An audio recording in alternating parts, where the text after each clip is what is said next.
Good morning. Sir Keir Starmer says he won't be pressured on Iran. That's despite criticism both at home and abroad. The Prime Minister has also announced that 4 more Typhoon fighter jets will be sent to Qatar. The US Ambassador to the United Nations, Mike Waltz, exclusively told The Late Show Live the UK's response to the war has been disappointing.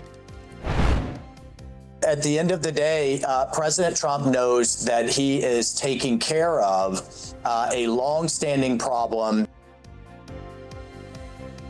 But with war, there always comes a cost. So how much is the conflict in Iran going to set Britain back? Britain's cash crisis. 1 in 7 high street businesses have gone absolutely cashless in the last year. We'll debate whether shops should be forced to accept real money. Is cooking a dying art? And should schools step up the plate and offer cooking lessons to pupils? We have any steak frozen pasta? We've got plenty, yes. How many would you like? And this has got to be our favourite story. Yeah. Imagine the future king taking your pasty order. Well, the Prince of Wales cheered up people and business owners in Cornwall. We'll give you the full story from Cameron Walker a little bit later on. And Crufts is back. Who's going to win Best in Show? Jack Carson will be there live for us with all of these very cute dogs. And in sport, show no emotion, Spurs are now in extreme danger of being relegated for the first time since 1977 as they lose 3-1 at home to Crystal Palace. England's cricketers just miss out on the T20 World Cup final, and Verona gets ready for the opening of the Winter Paralympics tonight. The weather's gone for the old switcheroo today. After plenty of sunshine yesterday, much of England and Wales will be a good deal duller, whereas a good part of Scotland and Northern Ireland will see sunny skies today. Join me later for all the details of today and a first peek at the weekend's weather. It's just gone 6 o'clock. I'm Stephen Dixon. I'm Ellie Costello, and this is GB News Breakfast.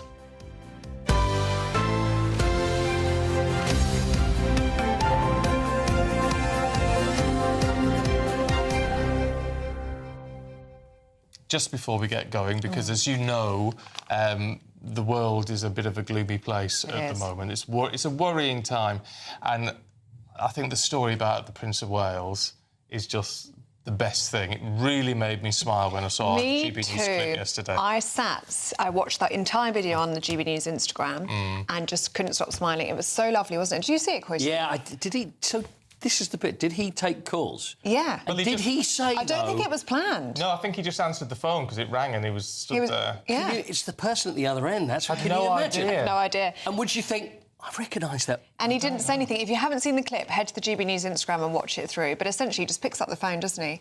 He goes, yeah, how many would you like? 20? Yeah, we can do 20 for you. Yeah, oh, yeah, we've just had some out the oven. Yeah, we can get you some pasties. It was great, wasn't it? It was so natural. Can you come in at 1:45? Oh, yeah. That could have got himself a little job if he was that good. It was really good. I would love to know if there was anybody that had no idea then afterwards. Yeah. Like, Well, my goodness. Josie, who was the woman on the call, she'll know now. Oh. But at the time, she clearly had no idea she was talking to the future king. And I just thought it was a really nice little thing. Yeah. Oh, He's very well spoken, that man at the other end. yeah. It's got lovely phone manner. Yeah, it's But lovely wouldn't you phone recognise manner. his voice? Because I was thinking when I was know watching it, I was like, maybe you would, because it's quite... No, but I don't know. If you Distinctive. ring your local bakery or whatever, and you're not going to think, well, this could be... Is that the king at the bakery? Is that the Prince of Wales?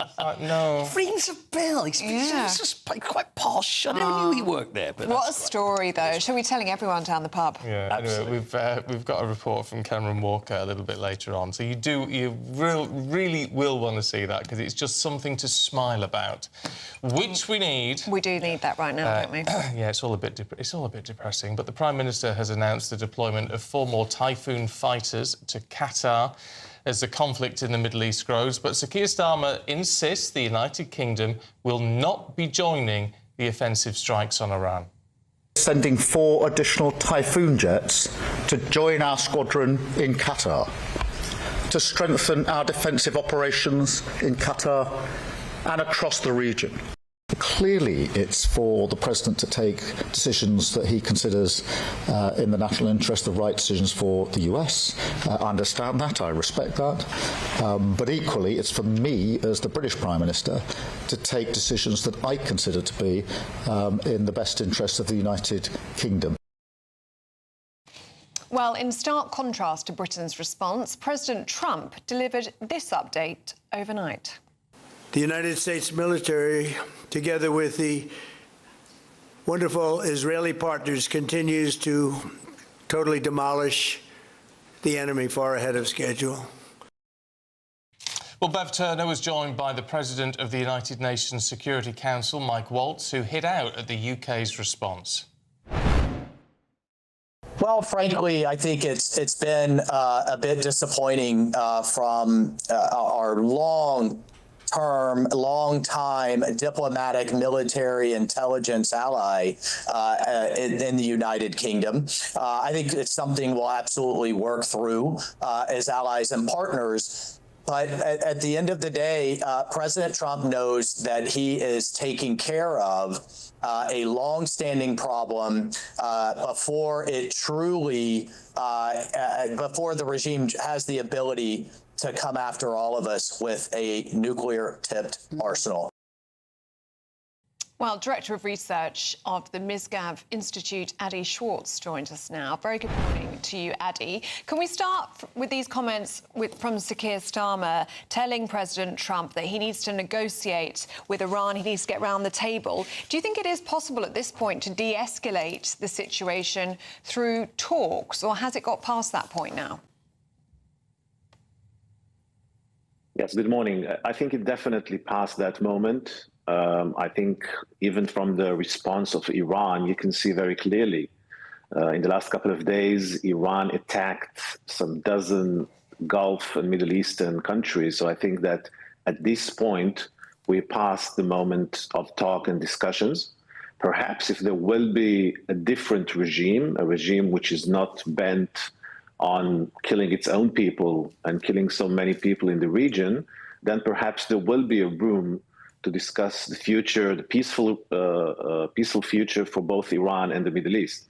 But for now, I think that the task is to attack the Iranian army and its capabilities, missiles, nuclear assets, etc. I think time for talks is passed long ago.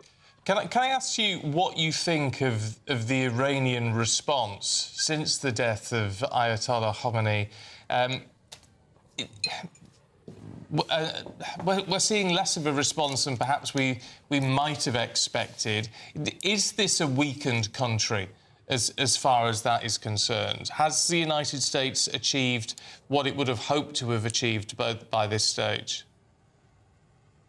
Well, weakened for sure, but I think that the Iranians are acting actually with a clear strategy. They're trying to hit their Gulf neighbors.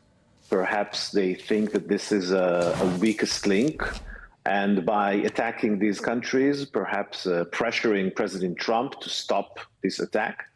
It is very difficult to know exactly the level of harm in Iran. You know, we're under a fog of war.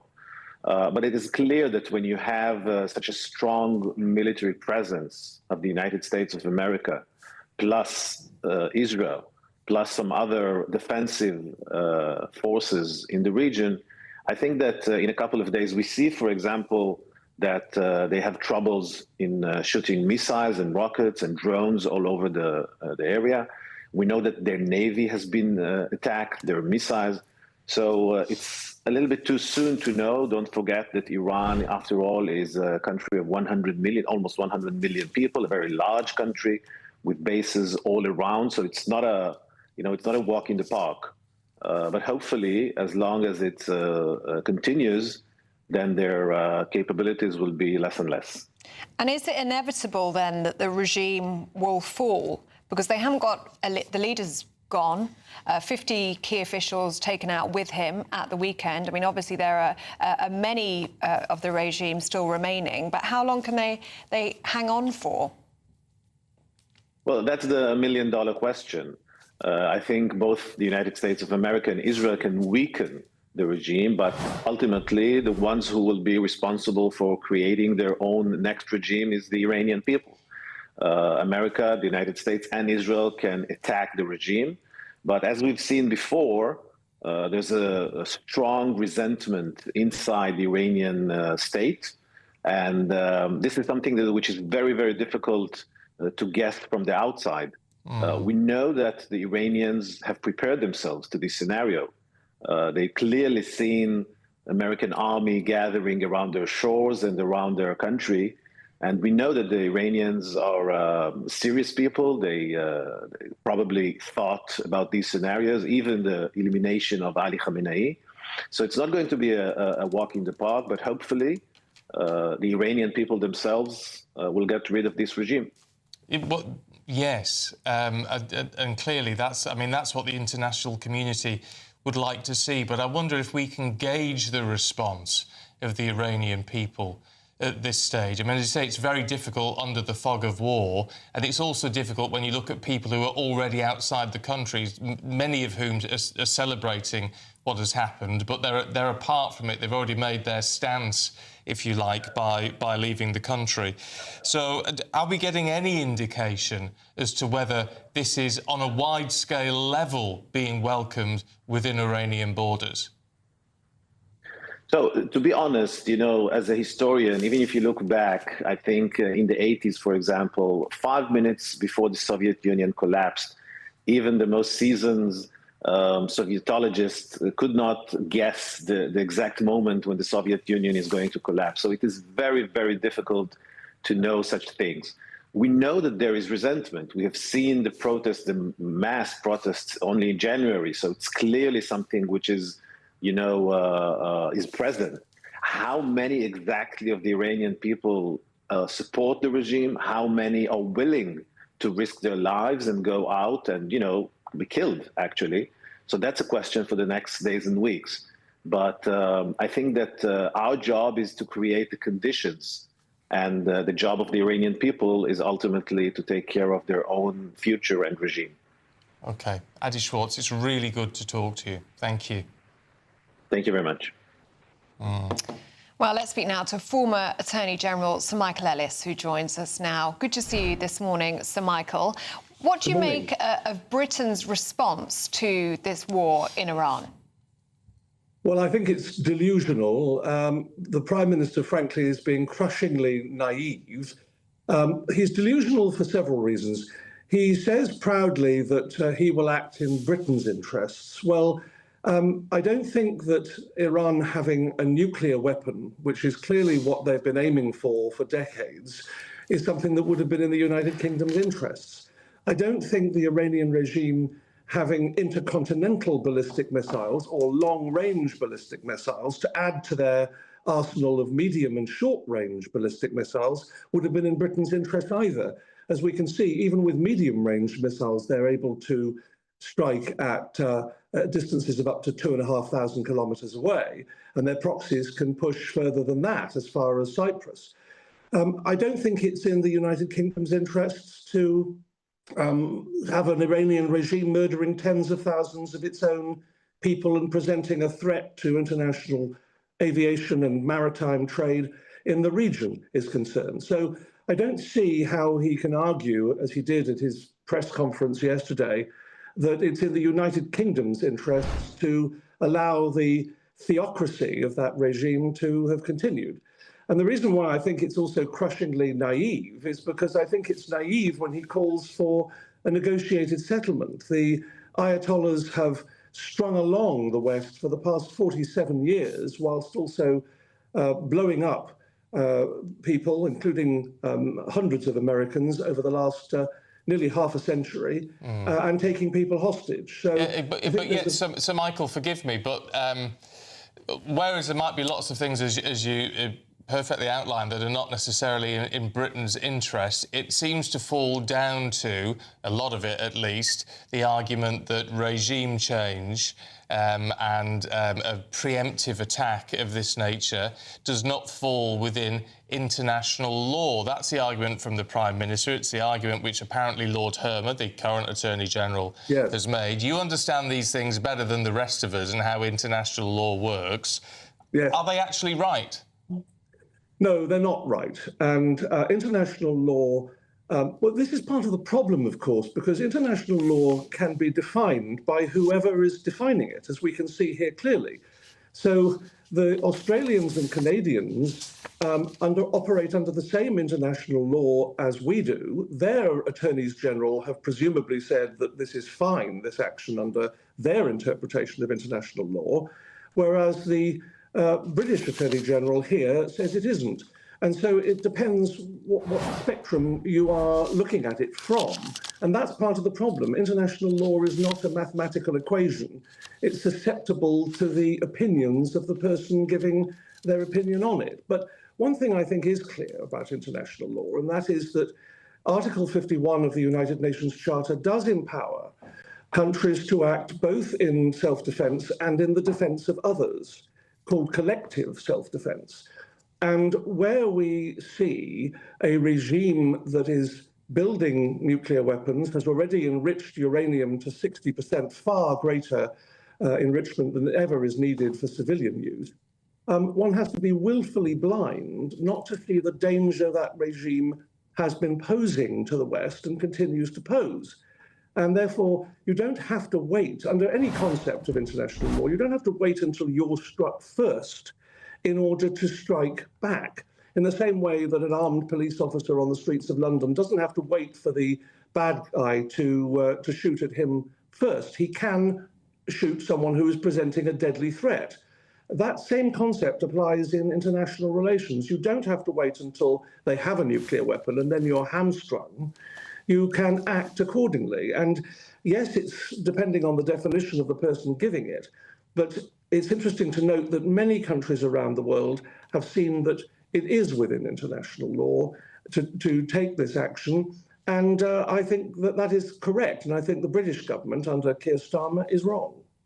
Is Sir Keir Starmer right, though, when he says that you can't get regime change from the skies? We saw a report yesterday that the CIA is arming Kurdish forces in western Iran in order to try and spark an uprising. Do you think we will need to see an element of boots on the ground? Well, I think that won't be the intention, and that would be a regressive step, particularly for the United States. I think their hope is that the people of Iran will rise up. The difficulty is, of course, that the regime has been so incredibly repressive that a lot of people will be very fearful of doing that because of the reprisals, which frankly have been savage. The use of military-grade weapons against thousands of civilians, the torture of civilians, and so on. So I think that will clearly act as an anchor against those who wish to rise up. But on the other hand, it's a country of 93 million people, and there are probably about 600,000 militia and about 100,000 IRGC. Probably about 10% of the population is connected to the regime. The vast majority isn't, and I think that they will be yearning for change. We know that. It's also clear that there's some considerable intelligence assets on the ground. And I think both Israel and America will be well aware that there are people just waiting to step up to the plate and remove this odious regime, which will actually, when it does happen, and if it does happen, be a game changer for the Middle East and really improve world affairs. OK. So, Michael, good to see you. Good to get your expertise. Thanks very much indeed. Thank you. Thank you. Now, 18 minutes past 6. Let's take a look at some other stories coming into the newsroom this morning. Well, the pop star Britney Spears has been arrested for driving under the influence. Her representatives said the arrest could spark a long overdue change in the troubled singer's life. She was arrested in California yesterday. Her representatives added it was an unfortunate incident that is completely inexcusable. The Conservatives have pledged to bring back the two-child benefit cap and use the money to boost defence spending. The party says restoring the cap will save more than £3.2 billion annually, half of which it would use on helping to reduce Britain's deficit and the remainder on increasing the defence budget. Councils want courts to hand out bigger fines for fly tipping, as currently figures show they're lower on average than penalties handed out directly by local authorities. The average fine taken through the courts was £539. It's £87 lower than the £626 average fixed penalty notice that councils issued for the same offence.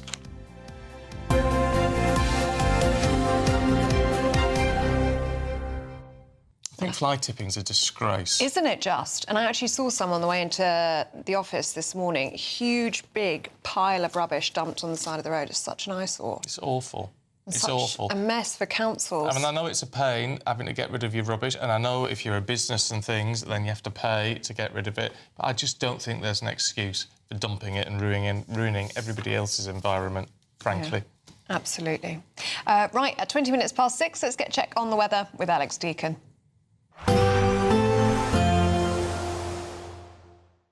Expect warm spells with the odd rude interruption. Box Boilers sponsors the weather on GB News. Morning, welcome along to your latest weather update from the Met Office here on GB News. After quite a bit of sunshine yesterday, it's a much duller day for England and Wales today, and for many, quite a bit colder. Whereas for Scotland and Northern Ireland, we should see quite a bit of sunshine, but there's a frost here first thing. It's not sunny everywhere across Scotland this morning, much of southern Scotland starting dull and damp, but the rain is petering out here.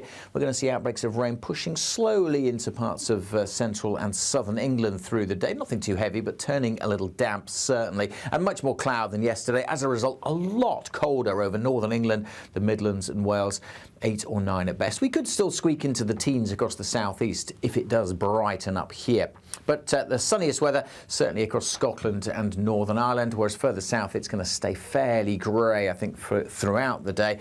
Patchy rain across the Midlands and eastern England for this evening. Largely dry across Wales. We may see some breaks in the cloud, but as I mentioned, definitely the sunniest skies and the clearest skies this evening are going to be across Scotland and Northern Ireland. With those clear skies, quite quickly we will see those temperatures falling away across northern and eastern parts of Scotland. So another touch of frost likely here. But for England and Wales, we'll keep a lot of cloud. Could see some further showery rain drifting up as we go through the early hours. At the same time, a weather front approaches the northwest, increasing the cloud over the Western Isles. But for eastern and central Scotland, the clear skies here will allow a frost. But for England and Wales, temperatures holding well up above freezing. Into the weekend, fairly gloomy start for England and Wales. Could be some mist and fog around, some outbreaks of mostly light rain and drizzle over the Midlands, South Wales and southwest England. Elsewhere, most places dry. Some rain will edge into the Western Isles later, but much of Scotland and Northern Ireland dry and bright again tomorrow. Saturday, sunshine here, lifting the temperatures up to 9, 10, maybe 11 degrees Celsius. And if it brightens up in the southeast, we could again get into the teens tomorrow afternoon. Expect warm spells with the odd rude interruption. Box Boilers sponsors the weather on GB News. It's very nearly 6:23 and it's time for the Daily Reflection. The GB News Daily Reflection. Hi, I'm Reverend Mike, a vicar in the Church of England. What is the best news you have ever received? Perhaps that yes after an interview, or the all clear after that trip to the doctors. The Christian message is at heart the announcement of good news. That's what the Old English word gospel means, glad tidings. And the good news is this. It begins with the claim that the world is not an accident, but the work of a good and loving God. And yet it's clear that something has fractured that relationship. The Bible calls it sin, humanity turning away from its maker. And all of the brokenness that we see in our world flows directly from there. But God in his love sent his son Jesus to reverse that fall from grace, You see, the cross is the place where heaven and earth unite again. Jesus died to pay the penalty for our sin, and as he rises, he promises a new world full of joy in his presence forever. John 1:12 says, "To all those who received him, to those who believed in his name, he gave them the right to become children of God." At heart, Christianity is not advice, but an announcement that infinite grace is on offer, and that a new beginning is possible in Christ to all who will receive him.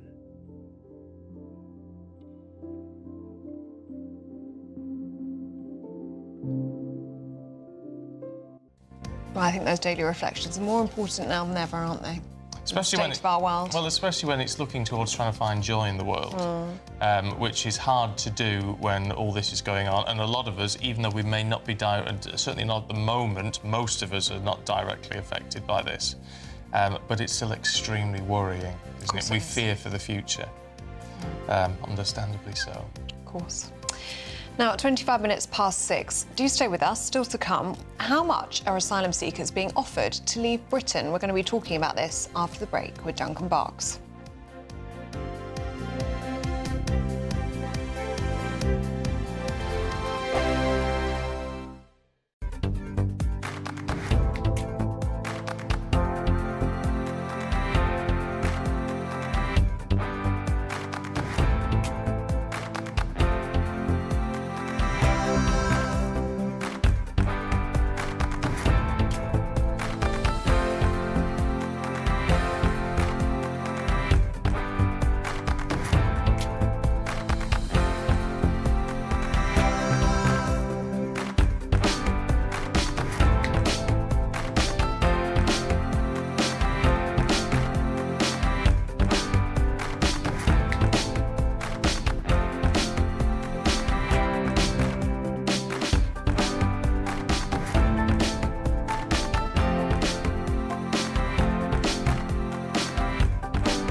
Bold. They are under no illusion. Ray. Are you a human trafficker? Boundless. I've had enough of the nonsense, and I'm not afraid to say it.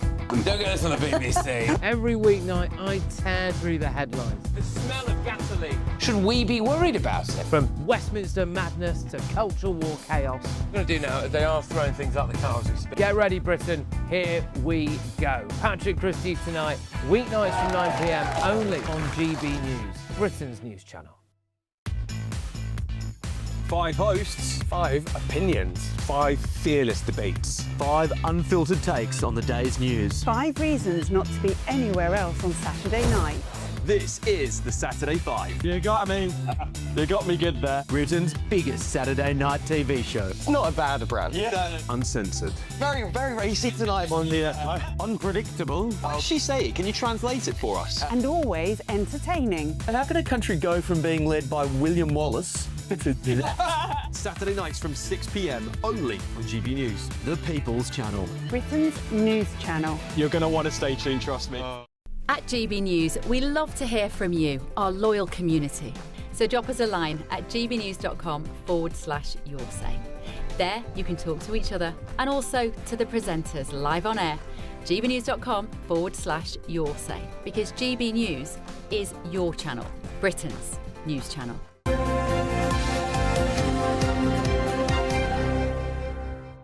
6:28. Now, families of failed asylum seekers will be offered up to £40,000. It's £10,000 a person, so it breaks down, to leave the UK under new government plans.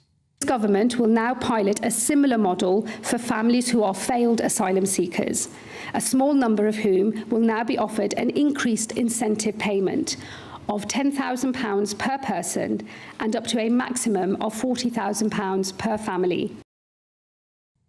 Well, the government says the payments will not act as a pull factor because it costs more to get here in the first place. Comes as the Foreign Secretary has announced those with a criminal record will be refused entry to the UK or, if they're here, have their visas cancelled, regardless of when the crime took place. Well, political commentator Duncan Barks joins us now. And Duncan, do you accept the government saying this isn't a pull factor? Because it's a lot of money. I accept it's a slap in the face to the British taxpayer. I mean, look, you know, if you're watching GB News or listening to GB News this morning and you're hearing about this idea that the Home Secretary outlined in her speech yesterday, which is if you have people who have come to this country, and some would say broken into this country, that actually you're going to use, well, they term it as government money, but let's be clear, it's taxpayers' money, as a way of asking people nicely to leave the country, either 10 grand per person or £40,000 per family.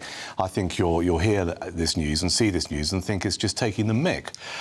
So this is something that's been happening in Denmark, and our Home Secretary, Shabana Mahmood, says it has been successful in Denmark, so she's borrowing heavily from the Danes and this idea that if you've got people here, instead of rounding them up and being quite brutal, you incentivise them to leave. To leave quickly. To leave quickly. And what's interesting about this is it's splitting the Labour Party, because we know that the Labour Party increasingly concerned about the rise of Reform UK in the polls, so and actually concerned about people, voters, who are just hacked off of these small boat crossings.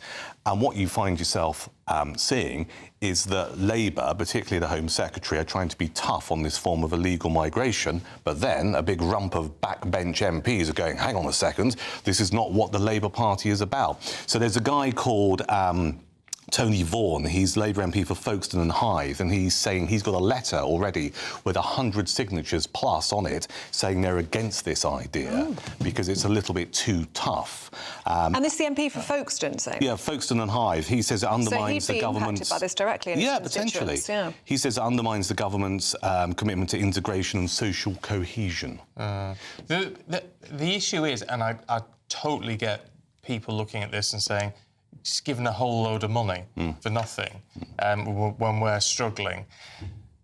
But it's counterintuitive, isn't it? It's like the argument, if you reduce income tax, you actually increase the amount of tax take that the government gets. Yeah. It doesn't make any sense on the surface, but it works. Because the proposal here is, if this was taken up by all those who'd be eligible sort of for it, and within this pilot scheme, it would save us £20 million. So this is the argument of the Home Secretary. The annual cost per family of a family who's in this country who came across on a small boat or was classed as an asylum seeker, the annual cost is 150 grand a year to keep them in accommodation and to make sure they have what they need. So her argument is blimey, 40 grand to say to them, look, off you go, is a better deal for the taxpayer. But I think there's the elephant in the room here is how this looks, because it comes across that the government has almost given up on trying to stop the small boats. We can't protect that bit of the channel. We can't protect our borders. So consequently, we now look at going, well, look, you know, if you come here, we'll pay you some money to leave. And for a lot of people, they'll look at that and just think, yeah, you're taking the mick. And looking over to the situation in Iran, what impact is that going to have on people coming over and crossing the channel? Well, potentially you're going to see a lot of Iranians who'll be thinking, I'm going to go to Britain now because my country is not safe. And they already make up a vast number of Exactly, people the crossing. figures justify that. So this problem is going to get worse. The conflict in the Middle East is potentially going to see more people trying to get to Britain by any means, potentially across the channel. Yeah, you could be right, but it depends how long the conflict goes on for. If this follows the Trumpian plan, which is that it lasts 2 to 3 weeks, and then you get some sort of regime change that the West ultimately is happy with, then actually fewer people would want to leave Iran. Let's hope it's 2 to 3 weeks. I know it's up. I know do you fancy a £10 bet? Because I think it's going to run on for many, many months. And what we have this morning is we have our Prime Minister, Sir Keir Starmer, saying now is the time for peace talks and negotiations. It's like, well, read the room. That's not going to happen. They were happening in Geneva with Iran and the US over Iran's nuclear capability, and then nothing happened. And then several days later, we saw these strikes from the US and Israel against Iran. There is no appetite here for peace. The Iranians don't want it. Israel doesn't want it. America won't want it. They haven't pushed the button on this just as a let's see what happens. This is a long-term strategy. OK. Duncan, thank you very much. We'll see you in the next hour. Thank you. Yeah, try to look on the bright side. Duncan's not having it this morning. No, he's probably got good grounds for that, to be fair. But anyway, we can live in hope, can't we? If you want a bit of hope, how about this?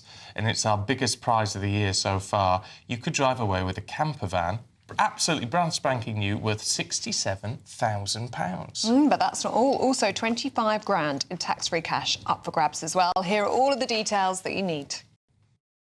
We want you to enjoy unlimited Great British Getaways this year in your very own camper van. That's right, you could be the proud owner of a brand new Benivan 122. This very latest 2026 model comfortably sleeps 4, comes complete with built-in kitchen, compact washroom, front dinette, and is worth over £67,000. So if you're travelling with family or holidaying with friends, you know you'll be staying in comfort. But that's not all, as we'll also give you a further £25,000 in tax-free cash to spend on anything you like in the coming year. Make sure you don't miss out on a prize package worth over £92,000. For a chance to win a camper van and cash, text prize to 63225. One entry costs £2.50 plus one standard network rate message, or text bonus to 63225. 5 entries cost £5 plus one standard network rate message. Go to gbnews.com/win. Entry starts at £2.50.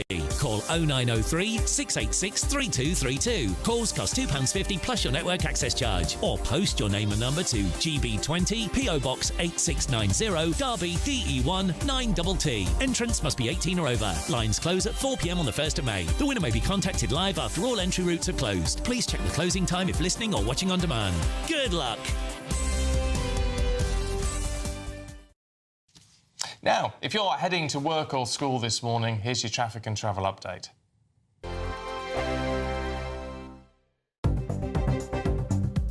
Good morning. This is the latest AI travel news from gbnews.com. On the M74, there is no access to Cairn Lodge services between Junction 11 and Junction 12 until further notice. In West Yorkshire, the M621 westbound has a crash between Junction 1 and the M62, with 2 lanes closed, and traffic not expected to clear fully until around 7:10 this morning. In Leicestershire, the M1 northbound has an incident between Junction 23A and Junction 24, with 2 of 4 lanes shut and delays of 30 minutes, easing by 8 this morning. And on the trains, Greater Anglia and Stansted Express have disruption between Hackney Downs and Tottenham Hale. For more travel news, go to gbnews.com.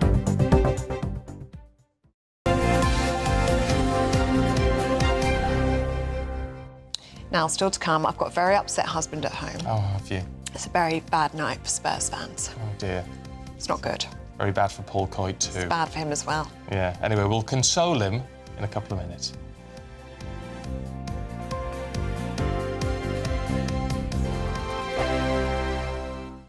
I'm Michelle Dewberry, this is Jubes & Co with you. Hello everyone, Patrick Christie is here. GB News. Britain's news channel. Access the stories that matter to you. Take the GB News family with you on any device. And as long as you have an internet connection. Tune in to GB News, anywhere on the planet or beyond. GB News, the People's Channel, Britain's news channel. From the school run to the home run, watch a new show for all of Britain. So he can say whatever he wants. A straight talking show where all voices are heard.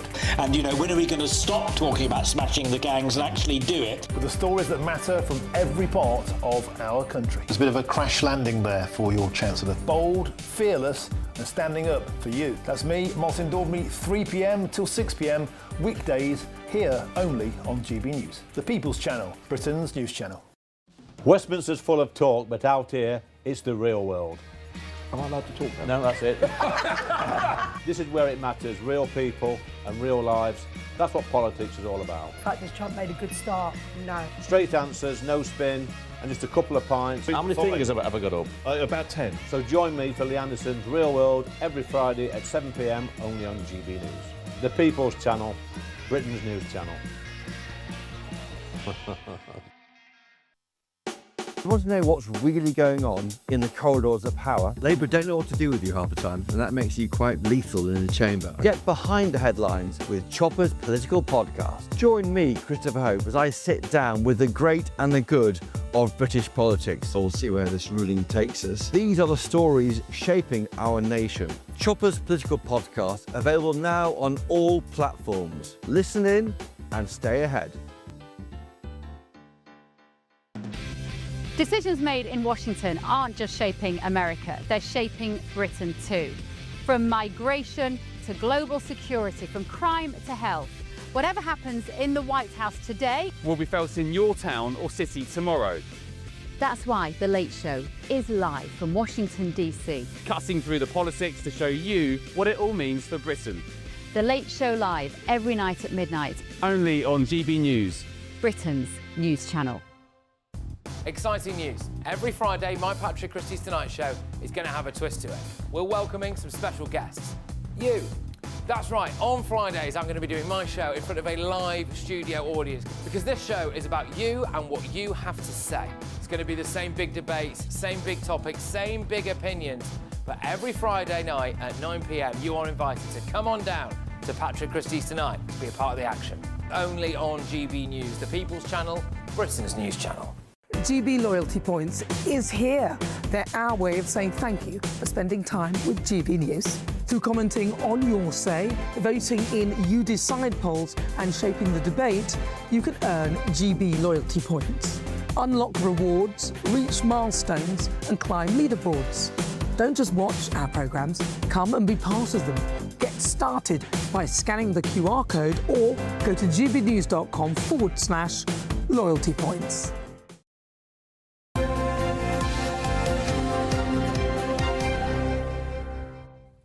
Welcome back. It's sports time. Coity, how are you feeling? I'm a little nervous. It wasn't a good night for Spurs, was it?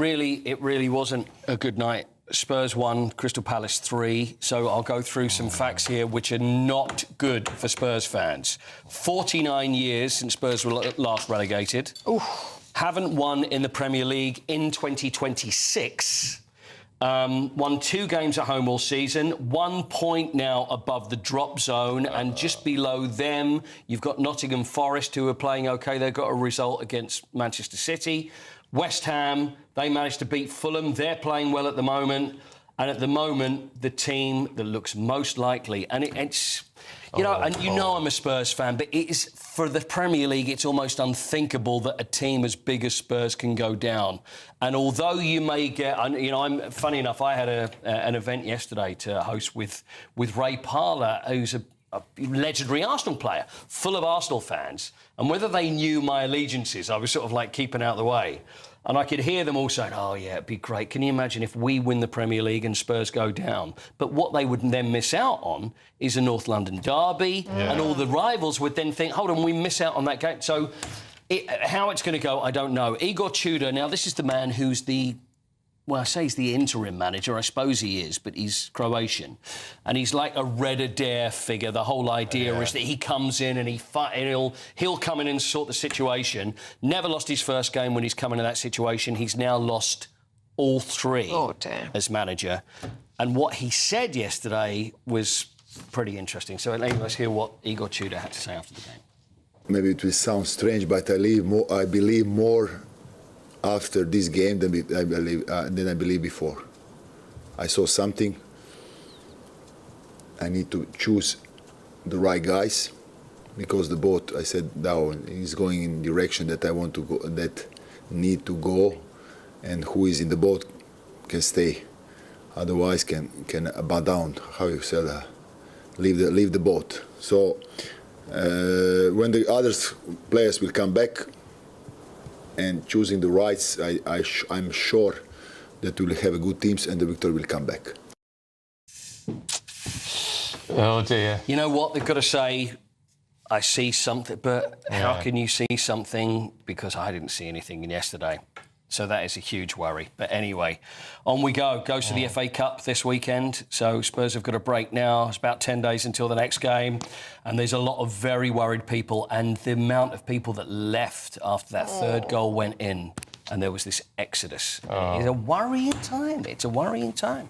But anyway, I've got happier things to talk about a little later. We've got Paralympics. We've got the CEO of Team GB of Dave Clark, who's going to be with us. And I've got some great Paralympic stuff as well. OK, great. So that's what I'm just going to focus on. Is focus on the Paralympics. nice Forget stuff. the football from now on. All right, Paul. See you later. Thanks, Coity. Now, do stay with us still to come. A clinic in London.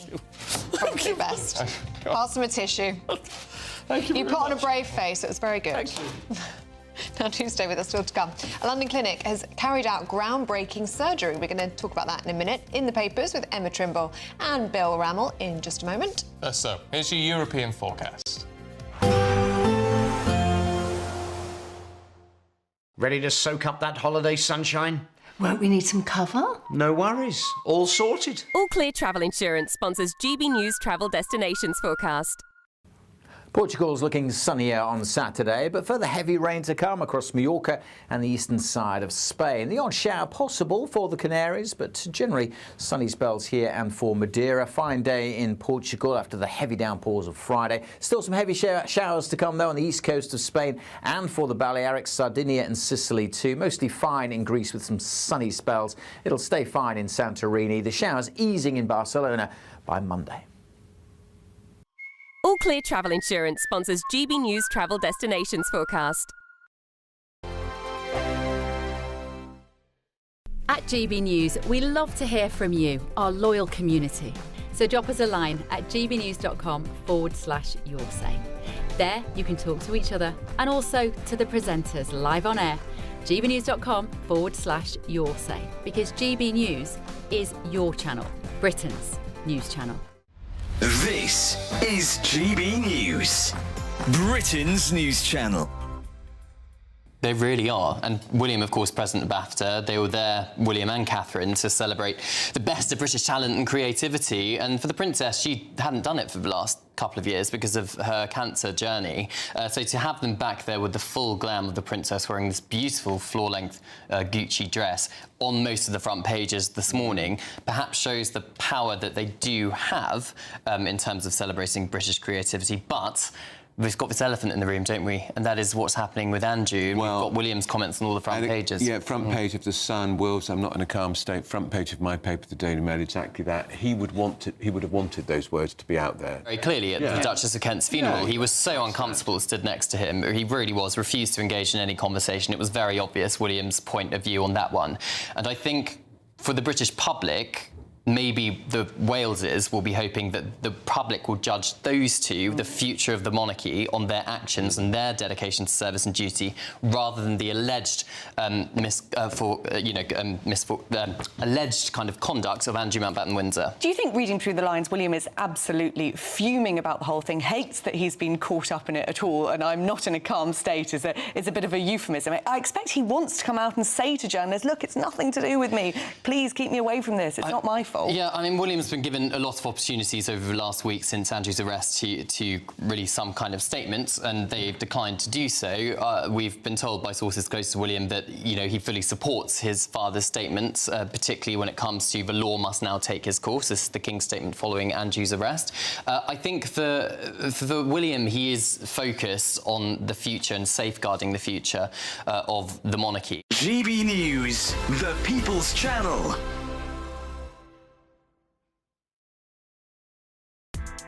Join me, Nana Akwe, for an informative, interactive news programme with a difference. It's fun. No, he didn't say that, though. I'm so surprised. I think there's an element of truth to that. Join me from 3 p.m. every weekend, only on GB News, Britain's news channel. In the GB Newsroom, we bring you the news as it happens. With our team of dedicated journalists across the UK, we're ready to keep you up to date with what's happening every half an hour, every single day. Bulletins here on GB News, the People's Channel, Britain's news channel.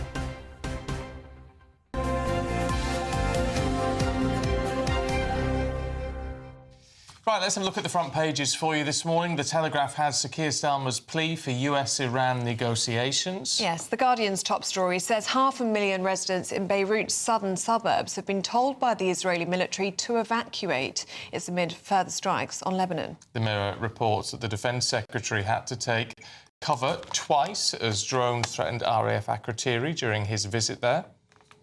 And finally, the Daily Mail reports that Keir Starmer was branded delusional after the Prime Minister claimed he was delivering calm, level-headed leadership in the face of US-Israeli strikes against Iran. Well, OK, let's talk to writer and broadcaster Emma Trimble and former Labour MP Bill Rammell. Morning to you both. Morning. Let's start with the Telegraph, should we? The Prime Minister saying Trump has to negotiate with Iran. I mean, it just seems too late. I wonder why he's saying it at this stage. Especially, I think, after the message that he has projected to the rest of the world, including our enemies, which is that this country is not willing to defend itself, that we are effectively being led by a weakling prime minister. You can't lecture like this. You can't try to have any kind of leverage in trying to de-escalate the situation if you haven't shown yourself, firstly, already to be a good ally to the United States, but secondly, that you've shown yourself unwilling to actually defend your territory. We've seen France and Spain sending their boats, but there's no excuse for why we weren't able to deploy our warship until next week. I mean, it's a completely crazy situation, and I think it does show that he doesn't really know how to do international politics. He doesn't realise that you have to be strong in order to have sway. To be fair to him, though, he surprised everybody with this unlikely bromance with President Trump to start with, but that seems to have fallen to the wayside, Bill. Now saying it's no Winston Churchill, and reports in the papers that President Trump has now resorted to calling him a loser. Yeah, and, you know, Donald Trump's no FDR. Look, the reason we're in this crisis is because the US actions are illegal, ill thought out, there's no strategy, there's no plan, it's reckless and it's dangerous. Why? Why? Because it's created massive regional instability. Iran was creating massive I worked regional for 18 months in Iraqi Kurdistan, talking to friends there yesterday. They're bunkered down in their homes because there's missiles coming over, provoked by the American action. Our oil price is going through the roof. We've got a migrant crisis coming down the road with huge numbers of Iranian likely to be heading this direction. Yeah, well, and all that is true. All that is true, but then, I mean, the other side of it, do we just leave the situation as they're hurtling their way towards nuclear capability? Well, Donald Trump told us last June that he and the Israelis had obliterated the Iranian capability. He's now saying it's still there. It probably is still there in terms of know-how, and ultimately the only way you're going to tackle that is through negotiations. And also, you know, all the stuff about Keir Starmer not standing up for the country. Public opinion is absolutely where Keir Starmer is. 46% saying, yes, we back defensive action, just 8% in favour of joining offensive action alongside the United States. Well, the point is that he's failed on the defensive action because we weren't able to deploy any of our military capability in order to defend the RAF base in Cyprus.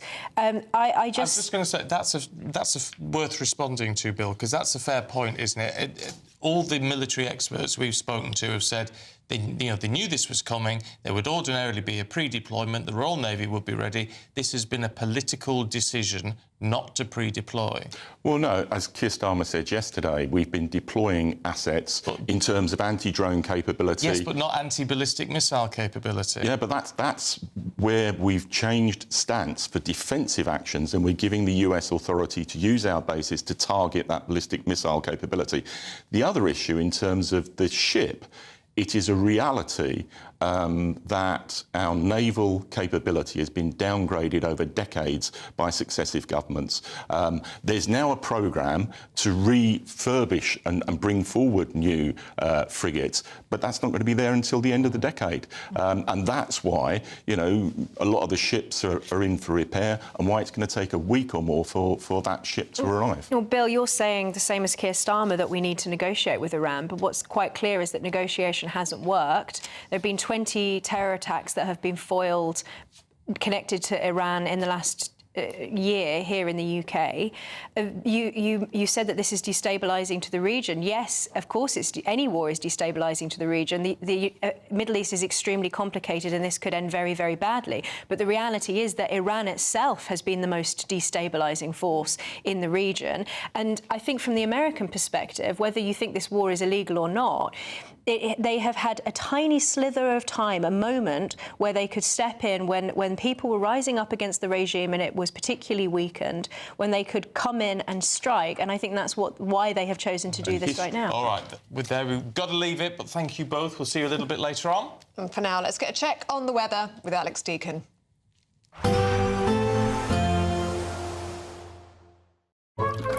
Warm and cosy, with a chance of zero visibility.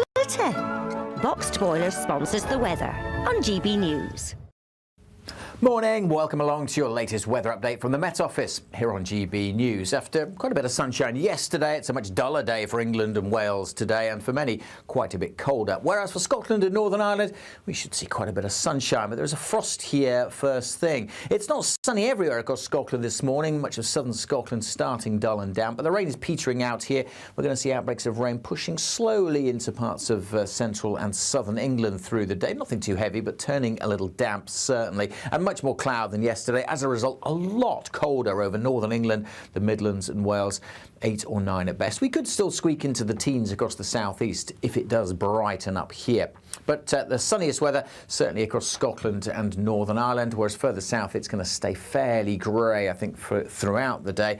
Patchy rain across the Midlands and eastern England for this evening. Largely dry across Wales. We may see some breaks in the cloud, but as I mentioned, definitely the sunniest skies and the clearest skies this evening are going to be across Scotland and Northern Ireland. With those clear skies, quite quickly we will see those temperatures falling away across northern and eastern parts of Scotland. So another touch of frost likely here. But for England and Wales, we'll keep a lot of cloud. Could see some further showery rain drifting up as we go through the early hours. At the same time, a weather front approaches the northwest, increasing the cloud over the Western Isles. But for eastern and central Scotland, the clear skies here will allow a frost. But for England and Wales, temperatures holding well up above freezing. Into the weekend, fairly gloomy start for England and Wales. Could be some mist and fog around, some outbreaks of mostly light rain and drizzle over the Midlands, South Wales and southwest England.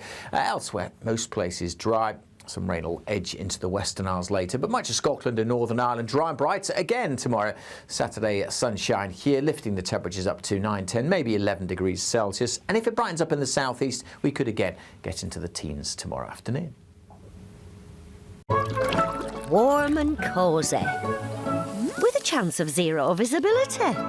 Boxed Boiler sponsors the weather on GB News.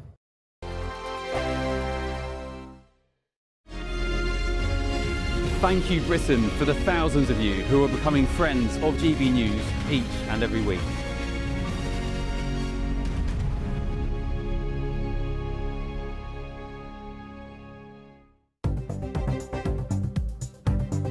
Good morning, this is the latest AI travel news from gbnews.com.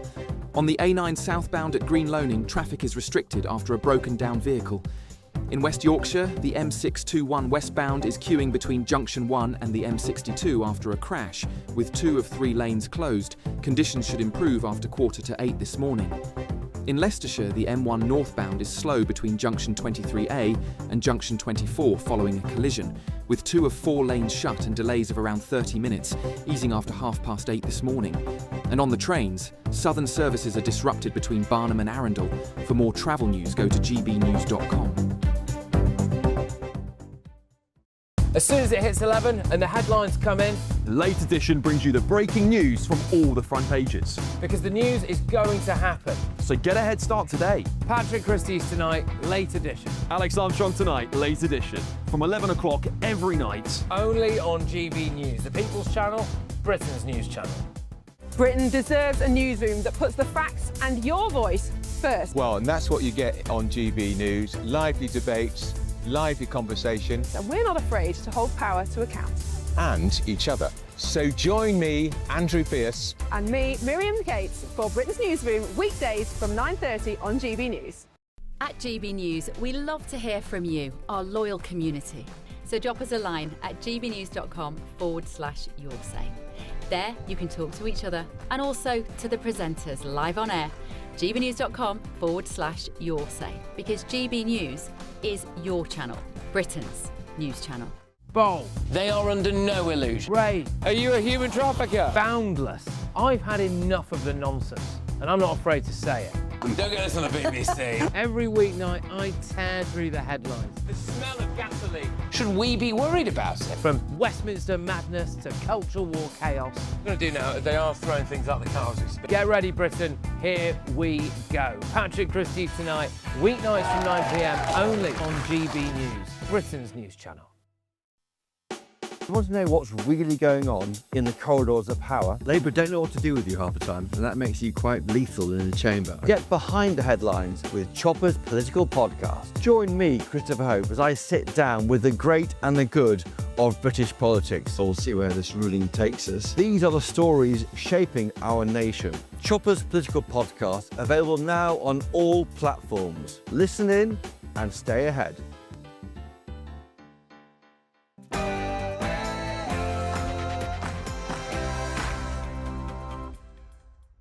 Good morning. Sir Keir Starmer says he won't be pressured on Iran. Despite criticism both at home and abroad, the Prime Minister has announced that 4 more Typhoon fighter jets will be sent to Qatar. The US Ambassador to the United Nations, Mike Waltz, told The Late Show Live the UK's response to the war has been disappointing. At the end of the day, President Trump knows that he is taking care of a long-standing problem. And in breaking news overnight, the first government charter flight from Oman landed back at London Stansted. With a war, of course, there is a cost. It is always the case. How much is the conflict in Iran going to cost the UK? Britain's cash crisis. 1 in 7 high street businesses have gone cashless in the past year. We're going to be debating whether shops should be forced to accept banknotes. And is cooking a dying art? And should schools step up to the plate and offer lessons for pupils? Having steak, frozen pasta. We do, yeah. We've got plenty, yes. How many would you like? Imagine the future king taking your pasty order. Well, that's exactly what happened to, who was it, Josie? Josie? Yes, the Prince of Wales picked up the phone and he cheered up residents and business owners in Cornwall that have been affected by Storm Goretti. We're going to get all of the details with royal correspondent Cameron Walker on that. Also, just to make you smile this morning, Crufts is back. Who could win Best in Show? We've got Jack Carson there, soaking up the atmosphere. And in sport, well, talking about dogs, it's a dogfight for Spurs. I tell you, they're now in extreme danger of being relegated for the first time since 1977 as they lose 3-1 at home to Crystal Palace. English cricketers just miss out on the T20 World Cup final, and Verona gets ready for the opening of the Winter Paralympics, which is tonight. The weather's gone for the old switcheroo today. After plenty of sunshine yesterday, much of England and Wales will be a good deal duller, whereas a good part of Scotland and Northern Ireland will see sunny skies today. Join me later for all the details of today and a first peek at the weekend's weather. It's just gone 7 o'clock. I'm Stephen Dixon. I'm Ellie Costello and this is GB News Breakfast.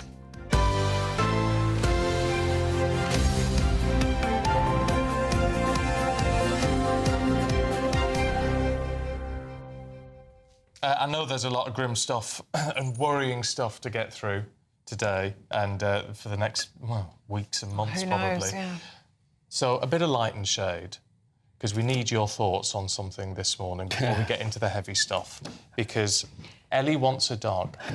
We all know this. She's We've been gone talking about it for a long it time. for ages and ages and ages. Anyway, she's been offered a dog. And she's been asking everyone here at GB News whether she should do it. Everyone's very supportive. Because he'd have to come in, probably, wouldn't he? Well, I'd like him to come in with me. I wouldn't want to take the dog out. And He's only about I this have to look big. after him, right? Is And that what we've worked out? I said Coity would have to be open to co-parenting with me. Yeah. Because I'd obviously be in here. In the office, I'm happy to do that. So And you said you're happy. Your thoughts, please, this morning, if you think it's a good idea. He's a beautiful... What is he, a miniature dachshund? Miniature dachshund, and he's blonde. We've seen videos And he's about this big. morning. He is extremely cute. Our hearts have melted. Should we say, though, he does look a little bit like Ellie. Well, the dogs and their owners. Dogs look like their owners. He looks like me. We've got his ears are like my hair. Yeah, but he is lovely. And actually... See, there you go. Bring a little bit of joy and love. Well, you've got lots of love, you're married. But a little bit more joy and love. I think it would be lovely to have a little therapy dog in the office. I think the team are very excited by the prospect of having a little cuddly thing to keep us company. I think it would be good. But I'm going to be the one. I know what's going to... I'll be the one that has to clean... I'll be out there. Yeah, but you love it. And I know, but then I'll be having to clean up, and they say, oh, Paul, can you clean up the dog? And I'll like, it's not my dog, and then I'll have to... OK, I'll do it, because nobody else will want to do it. I know what's going to happen. No, it's fine. I'm quite happy to do that for all. Anyway, it's what we're thinking about this morning. It's what we're debating, aren't we, in the team, whether we fancy a breakfast We know dog. what the answer is, A breakfast though, don't mascot. we? And I said we can get him a nice little Union Jack jumper. Nice. And it'll be very on brand. But don't carry him in a handbag. No Please handbags. don't do that. No handbags. I may or may not have been Googling a handbag to put the dog in. No. Just for transportation purposes. Yeah. That's what dogs walk for. It's what they have legs for. Yes, that's true. True. Very good point. Anyway, one thing at a time. We're still considering said dog. But let us know what you think. gbnews.com/yours. That's what's giving us our sanity this morning, is thinking about the dog rather than thinking about everything else that's going on in the world. And we need that right now, don't we? We do. Well, look, in a GB News exclusive, Bev Turner was joined last night by the US Ambassador to the United Nations Security Council, Mike Waltz. Now, he's hit out at the UK's response to the conflict in the Middle East. Well, frankly, I think it's been a bit disappointing from our long-time diplomatic, military, intelligence ally in the United Kingdom. I think it's something we'll absolutely work through as allies and partners. But at the end of the day, President Trump knows that he is taking care of a long-standing problem before it truly, before the regime has the ability to come after all of us with a nuclear-tipped arsenal. Well, this comes as the Prime Minister has announced the deployment of 4 more Typhoon fighter jets to Qatar. But Sir Keir Starmer insists that the United Kingdom will not be joining offensive strikes on Iran. Sending 4 additional Typhoon jets to join our squadron in Qatar, to strengthen our defensive operations in Qatar and across the region.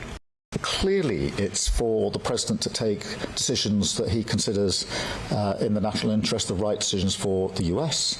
I understand that, I respect that. But equally, it's for me, as the British Prime Minister, to take decisions that I consider to be in the best interest of the United Kingdom. Well, it was a pretty stark contrast to that when President Trump delivered his update overnight.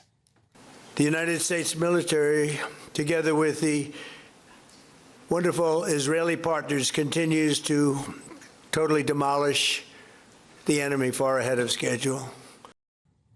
And also overnight, the government's first charter flight from the Middle East has landed at London Stansted Airport.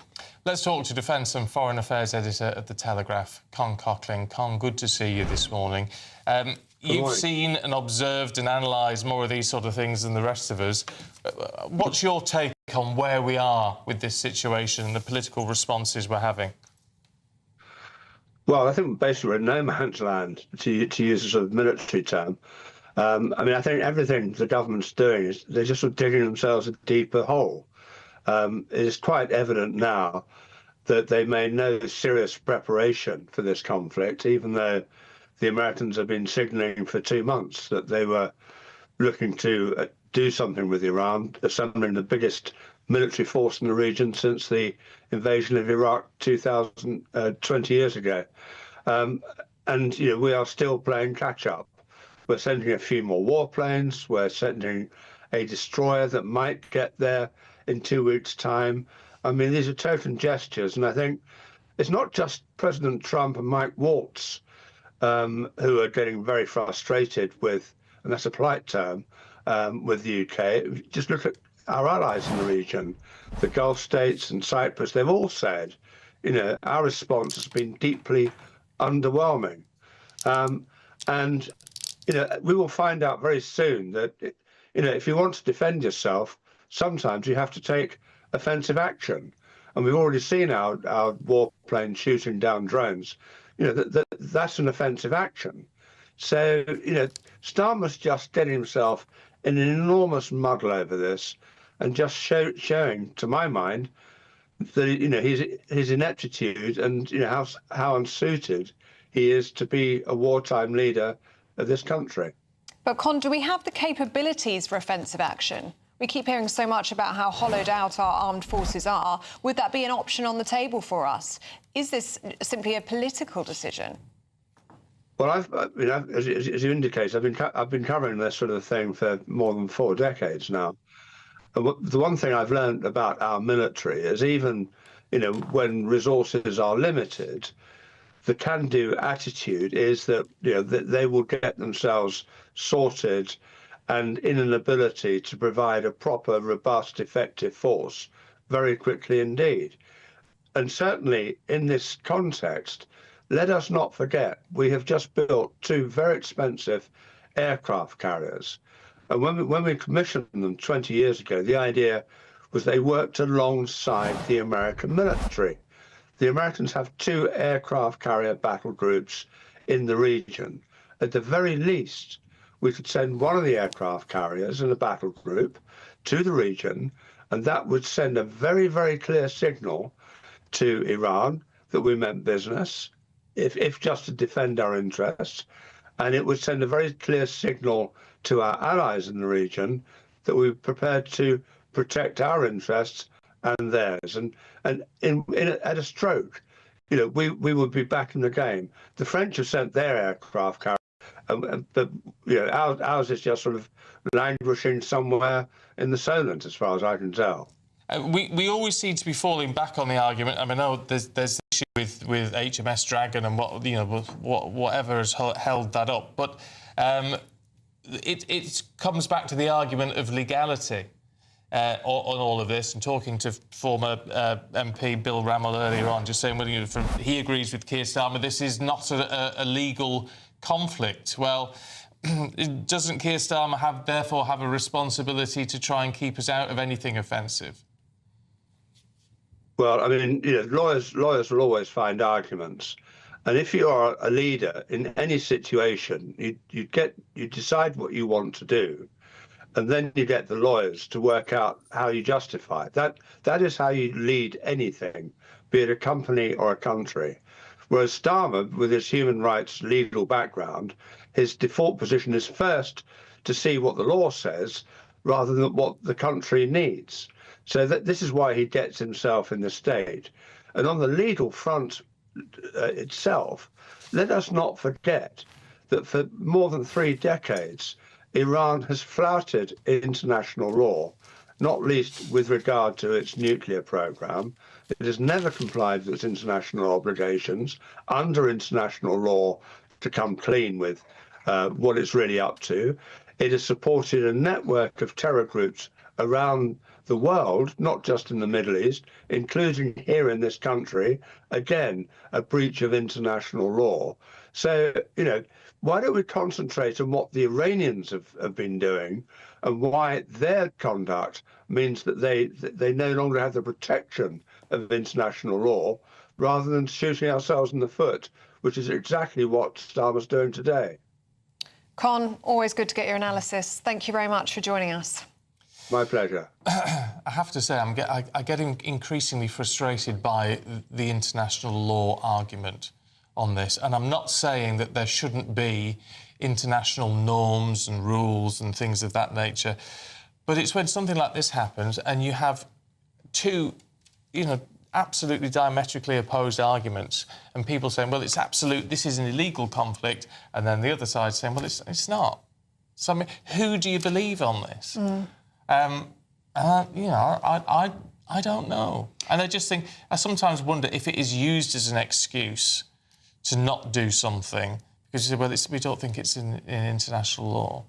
And also, when you've got people, interests and assets in the region and they are being fired upon, as we saw at the weekend, then you have no choice but to be involved, do you? And to defend well, even to give those bases. To give the Prime Minister his due, even if you go on the basis of saying we believe, taking offensive action is illegal, it doesn't mean taking defensive action is illegal, which is why then we should have sent a destroyer out to Cyprus a couple of weeks ago, if not longer. Yeah. Pre-deployment. We knew it was coming. And everybody knew something was happening because Trump has been amassing an armada in the region for the past month or so. Yeah. I mean, it was public knowledge that was happening. So we could have absolutely done that. And even within the confines of what the government believes international law is saying, which is disputable. Yeah, but we now have the Dutch, the Greeks and the French defending Cyprus, and our destroyer is about 2 weeks away. At least. Let us know what you think. gbnews.com/yoursay. Well, what about the impact here? Because household energy providers are withdrawing or raising fixed-price tariffs as the war in the Middle East causes prices to surge. Well, according to a comparison site, the number of fixed deals available has more than halved since the weekend. And they've also, I think it was Octopus Energy, for new people signing up, have added an exit fee as well, which they've said themselves, we're not happy about doing this, but they've added, I think it's £75 per, electricity and gas if you wanted to sign up and then leave again. So that's controversial in and of itself. Well, joining us now to discuss this further is consumer expert Helen Dudney. Good to see you this morning. Helen, lots of people very concerned now about what this might mean for their energy bills. Absolutely. I think we saw, you alluded there, that the fixed tariffs are going. I think last night that it was 38 had disappeared that day. So we are, it's inevitable. I think we're going to see those prices go up. Yeah, I mean, it's. I guess the question is going to be by how much and for how long. And I think that is how long is a piece of string, and no one can sort of tell until we know how long the war is going to go on for, as to how much and how much it's going to go up and for how long for. And Helen, I was also reading this morning that the first major lenders have raised mortgage rates. This is HSBC, NatWest, Nationwide and Coventry Building Society. They've announced that their fixed rates would increase from this week. So it looks as though households, mortgage rates are going to go up as well. It looks like, I think, and there will be a knock-on for everything else because, of course, how does our food get into the stores? It gets there by, lorries carrying our food, and they're going to have to fill up with oil. So I think we're going to see, just as we thought things might just be calming down, I think we're going to see, prices go up across the board. Yes, normally, Helen, we talk to someone like you and say, well, how do we get round this? How do we save ourselves a bit of money? Which is often tying ourselves into something for a period of time if things are looking at going up and all the rest of it. With this, there doesn't seem to be any options, really, apart from just hanging on in, being on variable rates for all sorts of things and seeing what happens. Absolutely. I mean, if you can get a fixed term, on your energy, that's probably a good idea, but that, that they're going. So if you can get them, it will be hard. You have to really shop around, spend your time to do that if you're not on a fixed term right at the moment. But obviously, it's all the same things as before as to how you cut back and how you save money. But everyone's been doing it for the last few years. There's nothing new. And we're going to, see it go up more because this is, that's absolutely out of our control. And it's, how long the war is going to last. And that's how long we're going to see the trouble for. And then, of course, time after that. OK, Helen, thank you very much. It's a depressing picture. Maybe we're going to have to brace ourselves for that, aren't we? Meanwhile, as we prepare to be even more strapped for cash, families of failed asylum seekers are apparently going to be offered up to £40,000 to leave the UK under new government plans. This government will now pilot a similar model for families who are failed asylum seekers, a small number of whom will now be offered an increased incentive payment of £10,000 per person and up to a maximum of £40,000 per family. Well, the government says the payments will not act as a pull factor because it costs much more to get here in the first place. Well, the Foreign Secretary has also announced those with a criminal record, as we told you yesterday, will be refused entry to the UK or have visas cancelled regardless of when the crime took place. Our political commentator Duncan Barks joins us now. And Duncan, there'll be many people watching and listening to GB News Breakfast this morning feeling very uncomfortable with the idea of giving away 40k to asylum families. And understandably so. I mean, you look at this and it's almost like the government have gone, we can't actually get a grip on this situation. And let's be honest, even the Conservatives couldn't get a grip on the small boats coming across the Channel. Since Labour came to power, we've had various schemes in place, including well, I would say the ill-fated one in, one out, and all of this to try and get a grip on it all. And it now looks like, well, we can't stop the boats. So what we're going to do is when people come to this country, effectively, as some people say, break into this country, we're going to incentivise them to leave. And the figures we're talking about here is 10 grand per person or £40,000 per family. This is based on a scheme that's been relatively effective in Denmark, and that's what the Home Secretary is saying. She's saying, look, this has worked for the Danes, it should be able to work in the United Kingdom, but you can't escape the fact that a lot of people listening and watching this morning will be going, hang on, how is this right? The taxpayers' money would be used to encourage people to leave the United Kingdom. Except the argument is, and you're quite right, it feels very uncomfortable, but the argument is it actually saves us money. Well, that's the point that Shabana Mahmood is making. It's £150,000 a year. That's the cost to keep a family in the United Kingdom and their accommodation, etc., etc. So actually, 40 grand is a bit of a bargain in many ways. But there's some interesting figures around this I think you'll be interested in. The last financial year, 2024 to 2025, £4.76 billion was spent on asylum support and accommodation. How much? £4.76 billion. So that's the backdrop we're talking about here. So if you're the Home Secretary, you're going to go, look, that is a vast amount of money. We understand the anger from taxpayers. However, this new scheme, saying to 150 families, because this is the pilot scheme, we'll give you 40 grand if you leave the country, it's got to be worth a punt. Yeah, but even that, I mean, I know, again, with that argument, it would save us 20 million. I know. Which is absolutely peanuts. Yep. Which seems, but compared to whatever, how many, 4 billion quid. So you've got all of this going on, and it's not good for Keir Starmer and the Labour Party because there's a rump of Labour Party backbenchers who are just going, hang on a second, we don't like this. This is quite a hard-line rhetoric against people who claim to be genuine asylum seekers. So already there are rumours circulating in Westminster. There's a letter with about 100 signatures on there, maybe even more, that's been organised by a Labour MP, a guy who looks after the constituency of Folkestone and Hythe, Tony Vaughan, writing to the Home Secretary saying, we don't like the sound of this. This is not about what the Labour Party is traditionally known for. So this is going to continue to rumble. I have very quickly got a line about HMS Dragon, if you're interested in this. Yes, please. So the political website, Politico website, have got a scoop here, which is really, really interesting.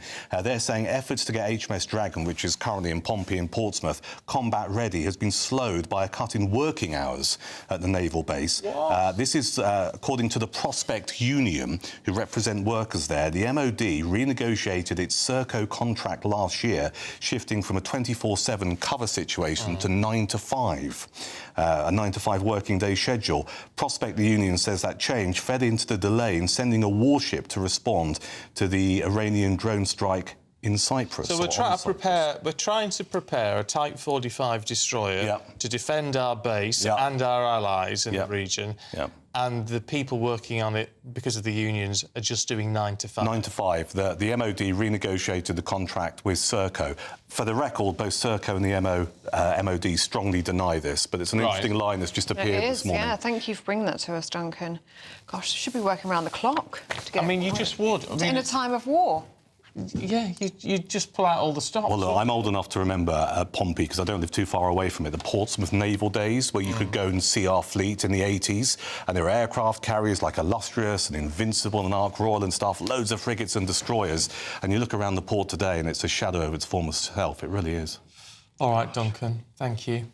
Thanks, Duncan. You promised when you left last time you were going to cheer us up and go... Get the dog. There you are. Get the dog. No question about it. Get the dog. We need something to make us feel better. Somebody's just been in touch, I can't see your name on the screen now, saying, I described it as lots of people feeling uncomfortable. He said, it's more than uncomfortable. I'm fuming about this. Yeah, it's my money. It's my money, yes. I can't find his name now there. But lots of you will feel that way. Yeah. Especially when we're talking about bills going up all the time, constantly being squeezed. Energy bills, our mortgage rates... It's going to impact all of us. Yeah. Keep those views coming in. gbnews.com/you'll say. Right, let's get a look at the weather for you today. That might give you something to smile about. Here's Alex. Expect warm spells with the odd rude interruption. Box Boilers sponsors the weather on GB News. Morning, welcome along to your latest weather update from the Met Office here on GB News. After quite a bit of sunshine yesterday, it's a much duller day for England and Wales today, and for many, quite a bit colder. Whereas for Scotland and Northern Ireland, we should see quite a bit of sunshine, but there's a frost here first thing. It's not sunny everywhere across Scotland this morning, much of southern Scotland starting dull and damp, but the rain is petering out here. We're going to see outbreaks of rain pushing slowly into parts of central and southern England through the day. Nothing too heavy, but turning a little damp, certainly. And much more cloud than yesterday. As a result, a lot colder over northern England, the Midlands and Wales, 8 or 9 at best. We could still squeak into the teens across the southeast if it does brighten up here. But the sunniest weather certainly across Scotland and Northern Ireland, whereas further south it's going to stay fairly grey, I think, throughout the day. Patchy rain across the Midlands and eastern England for this evening. Largely dry across Wales. We may see some breaks in the cloud, but as I mentioned, definitely the sunniest skies and the clearest skies this evening are going to be across Scotland and Northern Ireland. With those clear skies, quite quickly we will see those temperatures falling away across northern and eastern parts of Scotland. So another touch of frost likely here. But for England and Wales, we'll keep a lot of cloud. Could see some further showery rain drifting up as we go through the early hours. At the same time, a weather front approaches the northwest, increasing the cloud over the Western Isles. But for eastern and central Scotland, the clear skies here will allow a frost. But for England and Wales, temperatures holding well up above freezing. Into the weekend, fairly gloomy start for England and Wales. Could be some mist and fog around, some outbreaks of mostly light rain and drizzle over the Midlands, South Wales and southwest England. Elsewhere, most places dry. Some rain will edge into the Western Isles later, but much of Scotland and Northern Ireland dry and bright again tomorrow. Saturday, sunshine here, lifting the temperatures up to 9, 10, maybe 11 degrees Celsius. And if it brightens up in the southeast, we could again get into the teens tomorrow afternoon. Expect warm spells with the odd rude interruption. Box Boilers sponsors the weather on GB News. Now, something to make you smile is the Great British Giveaway, because it's a goodie. You can win a brand new camper van worth over £67,000, but that's not all, is it, Stephen? No, it isn't, because on top of that, you get £25,000 in tax-free cash in your bank as well. So that's worth £92,000 in total, more than, actually. Here's how you take part. A camper van and cash could be yours in our very latest Great British Giveaway. You could be driving away in this brand new Benavan 122. This 2026 model, worth over £67,000, comes with all of the mod cons you'd expect. Alloy wheels, solar panel, electric step and plenty of storage space. Plus, it comfortably sleeps 4 people. It's the ultimate home from home. And that's not all, as you'll also get an incredible £25,000 in tax-free cash to boost your bank account this year. It's a prize package worth over £92,000 and it could be yours. For a chance to win a camper van and cash, text prize to 63225. One entry costs £2.50 plus one standard network rate message, or text bonus to 63225. 5 entries cost £5 plus one standard network rate message. Go to gbnews.com/win. Entry start at £2.50. Call 0903 686 3232. Calls cost £2.50 plus your network access charge, or post your name and number to GB20 PO Box 8690 Derby DE1 9TT. Entrance must be 18 or over. Lines close at 4 p.m. on the 1st of May. The winner may be contacted live after all entry routes are closed. Please check the closing time if listening or watching on demand. Good luck. Yes, best of luck to you. Now, do stay with us. Still to come, should shops be forced to accept cash? I think I know what you're going to say to that. I think we're quite clear how we feel on this as well, but we're going to debate it next.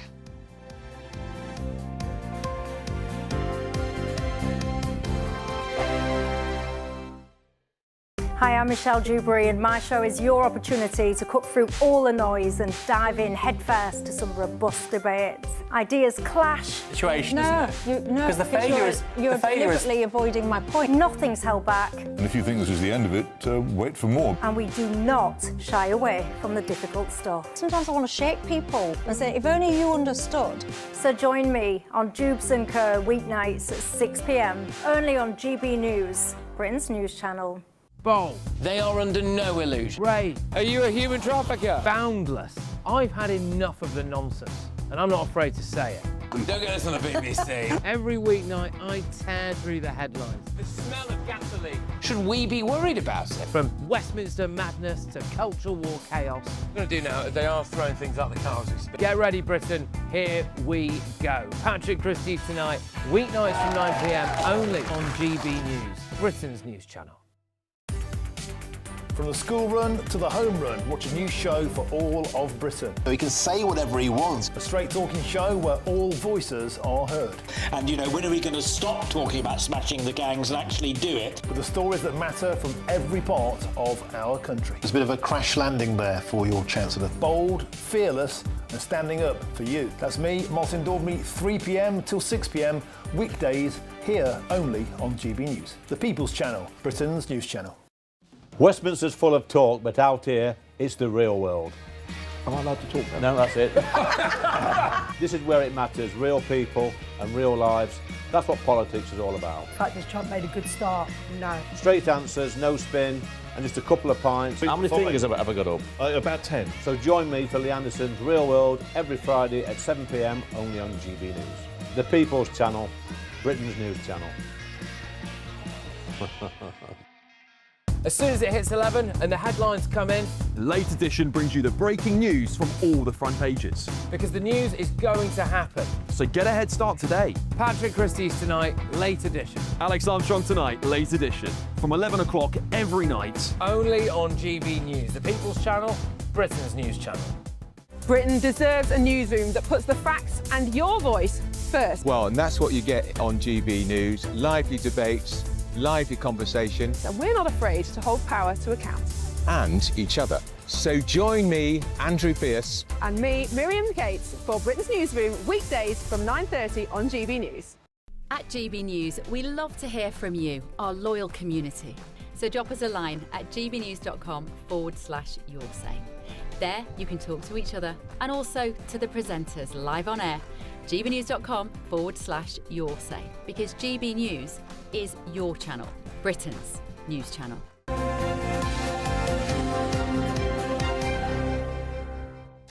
It's 7:30. Now, here's a question which sort of doesn't need answering in a way, because we know that Britain is becoming a bit of a cashless society. Well, now we know that 1 in 7 shops have ditched card payments entirely in the last year.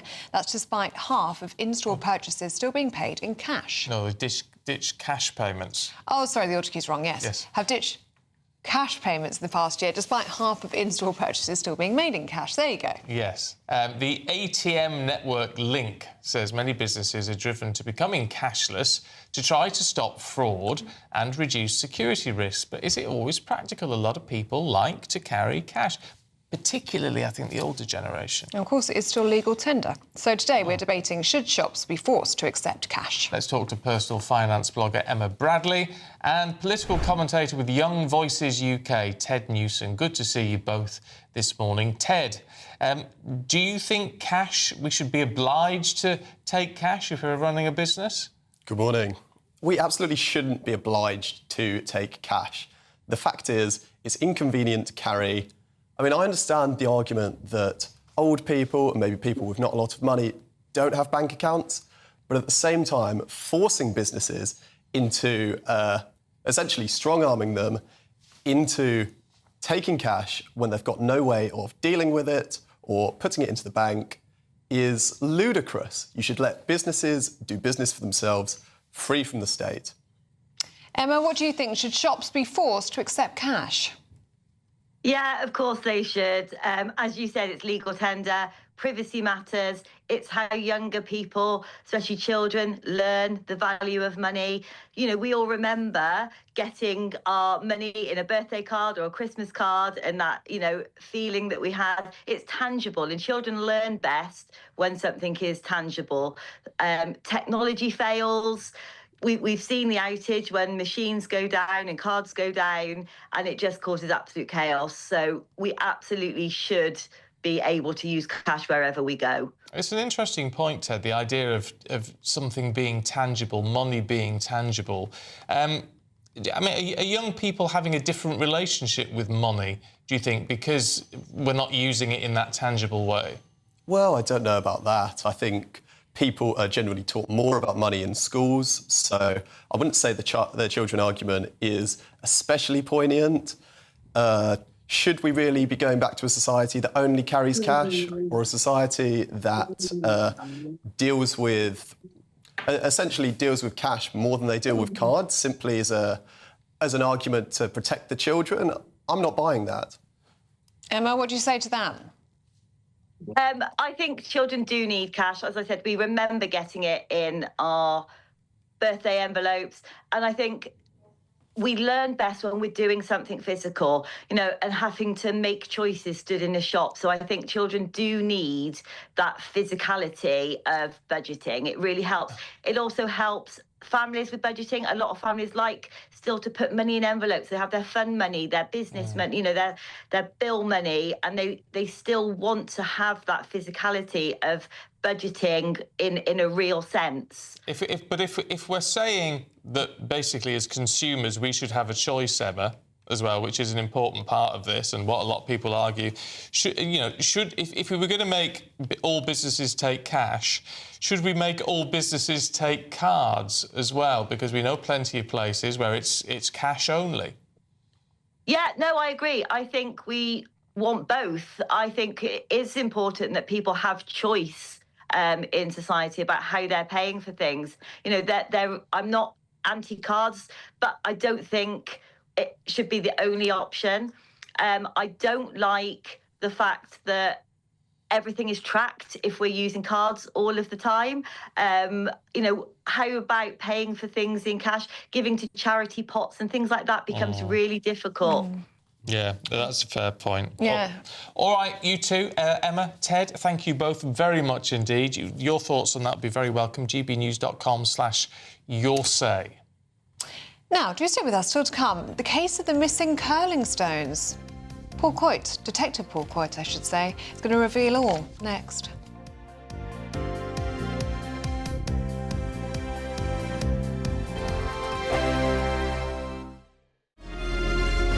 Thank you, Britain, for making GB News Radio such a huge success. Whether you're in the car, on the go, or listening at home, thank you for choosing us as your radio station. Good morning, this is the latest AI travel news from gbnews.com. On the M74, there is no access to Cairn Lodge services between junction 11 and 12. In Greater Manchester, the M60 clockwise at junction 19 has lane closures after a crash. In Leicestershire, the M1 northbound between junction 23A and 24 is about 20 minutes slow, with 2 lanes shut after a collision. Also, the M25 anti-clockwise between junction 1A and 31 has lane closures after a vehicle fire, and on the trains, southern services are disrupted between Barnham and Arundel, while Thameslink is delayed through Elephant and Castle. For more travel news, go to gbnews.com. Hi, I'm Michelle Dewberry, and my show is your opportunity to cut through all the noise and dive in headfirst to some robust debates. Ideas clash. Situation, isn't it? Because the failure is... You're deliberately avoiding my point. Nothing's held back. And if you think this is the end of it, wait for more. And we do not shy away from the difficult stuff. Sometimes I want to shake people and say, if only you understood. So join me on Jubes and Co weeknights at 6 p.m, only on GB News, Britain's news channel. Westminster, the ultimate clique. And you're fighting like rats in a sack. But here on the Camilla Tominey Show, we ask the questions the establishment media is too scared to ask. OK, let me ask you a straight question, because I know you're a straight-talking politician. Whether it's net zero, illegal immigration or law and order, nothing is off limits. You had the power then. Yeah, as I and say, now you've lost it. That's the Camilla Tominey Show, a politics show that's fearless. But no, let me finish my question if you don't mind, because it is my show. Sundays at 9:30, only on GB News, the People's Channel, Britain's news channel.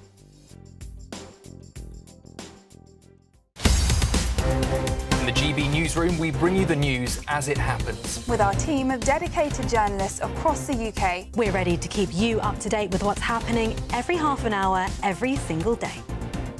Bulletins here on GB News, the People's Channel, Britain's news channel. Westminster's full of talk, but out here, it's the real world.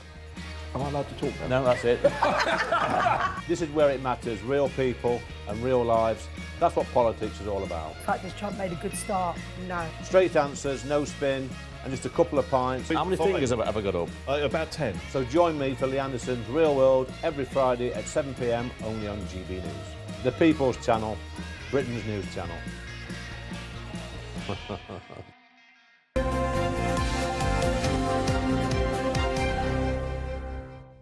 Right, let's have a look at the sport with Paul. Morning. Morning. What have you got?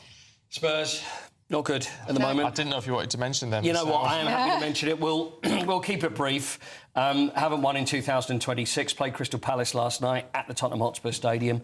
Needed to win because relegation is looking very close now. Still plenty of games to go, but they're sinking like a curling stone, and we're 1 point now. Spurs are 1 point away from the drop zone. West Ham are playing well. Nottingham Forest playing well. Spurs are not. Is this inevitable now? Sorry. No, I don't think it's inevitable. But I think now everybody's beginning to believe there was all that. It's like Spurs couldn't. Spurs are too much of a big team. There's no way it's going to go. And now people are beginning to. So this could maybe be the kick up the backside that they need. You mean now, or if they go down? Now. It could be. To make sure it's like, right, this is actually becoming a reality now. We need to pull our finger out. I think these kicks have been coming. You know, there's been the odd kick, and surely there's going to be a response. No. Surely now. Where it goes from here, is it down to the lake I fear, as Nick Haywood said many years ago. But we'll have to see. There's now quite a break until they play because the FA Cups, they're not in the FA Cup. So we'll see how we go after that. But it's not looking good at all. Can we have a look at the T20? Because, heck, that was tight. God, it was so tight. T20 semi-final of the World Cup, played India. Just lost by 7 runs, and Jacob Bethel had this brilliant 100. He's hitting the ball all over the place. They needed 254 for victory. He scored 105 runs from 48 balls, which takes some doing, but lost by 7 runs. India will now play New Zealand in the final, and England don't play cricket now until the summer at the first test in June. But the Winter Paralympics begin tonight. Wow. Now, Dave Clark is the CEO of Paralympics GB. He's going to be with us in an hour, so we're going to speak to him. But should we have a look at see how things are going? Yes. How about the opening ceremony, which begins tonight? We've got a little... we'll go to Verona. I believe we have a little bit of something from that. We don't have any of that. Wow. Well, look, I will do it. I will do the dance they will do. So there'll be a sliding and a little bit of dancing. But hopefully we've got some curling for you, though, because the curling starts early. Right. And the mixed doubles curling... oh, no, there we are. Oh, here's the opening ceremony. There's a rehearsal. Oh, I don't really know what I can tell you, but it is beautiful. Yeah, I don't know how to describe it for those of you on the radio, but it's just lovely. Yeah, lots of lights and dancing. OK, I will do the... So, anyway, there's quite a few people throwing themselves, doing lots of dancing and lots of lights, and that's exactly what you said. And a couple of violinists. Violinists. Well, no, jolly good. How was that? There's an awful lot going on, yes. OK, let's see some curling, shall we? We'll do some curling. Try and describe this now. This is incredible. Now, this is wheelchair curling for the Paralympics. Now, Great Britain lost to South Korea yesterday. They start this early. But it's one thing because there's no brushing. No. Obviously, it's not possible. But the way they do this, now, this is curling, and they have a long stick, then push the curling stone. But obviously, when you get curling, they move into left and right. So it's incredibly difficult to be able to do this. Yeah. So there's so many sports that we're going to see that will amaze you and surprise you and think, well, how are they doing this? This is what always been adapted. This is what always astounds me about the Paralympics, that you take these sports and they look hard enough first time round, Correct. don't they? And then you see something like this and say with, you know, not being able to monitor it, you can't just see it up close the same way. There's none of the brushing to sort of manipulate it. And what we just saw there... got a bullseye. Well, that's it. Someone from South Korea that sent this down with a stick and then it curls right straight into the middle. I mean, it really does take a crazy amount of skill. Enough to be able to... By the way, the curlers, I should mention... Now, Bruce Mowat, you know, who was our captain, you know, we ended up with silver medals. Grant Hardy and Hammy McMillan, I met them yesterday. Whoa. And the chances were, have we got this? Look, they're at Spurs. Oh, they were at yesterday. Spurs. They're Spurs fans as well. Well, it turns out that Grant, who was amazing, I had no idea was a big Tottenham Hotspur fan. Oh, fantastic. So we knew we liked Grant. We knew we liked Grant. So it's nice to see someone winning something at the Tottenham Hotspur Stadium there, do you know what I mean? Very but anyway, good, very there they are good. with their silver medals. And I said, look, you know, come on the show. And they said, we'd love to come on the show. So they love GB News as well. They That's do, great. and we'd love to have them on next week. So we're looking forward to it. Brilliant That'd be stuff. fantastic. That'd be great. So if we can set up a little curling maybe on this table. Yeah. I think we should. Yeah. I'd like to have a go. It looks amazing. I know we'd be rubbish at it. Yeah, let's Been definitely invited, do that. So I think maybe we should go up and do it. I think we should. Lovely. All right, Paul, thanks very much indeed.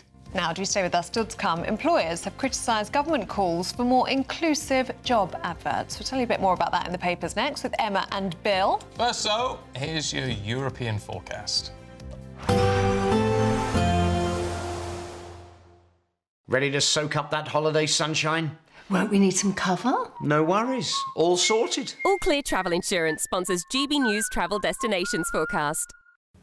Portugal's looking sunnier on Saturday, but further heavy rain to come across Mallorca and the eastern side of Spain. The odd shower possible for the Canaries, but generally sunny spells here and for Madeira. Fine day in Portugal after the heavy downpours of Friday. Still some heavy showers to come, though, on the east coast of Spain and for the Balearics, Sardinia and Sicily too. Mostly fine in Greece with some sunny spells. It'll stay fine in Santorini. The showers easing in Barcelona by Monday. All Clear Travel Insurance sponsors GB News Travel Destinations Forecast.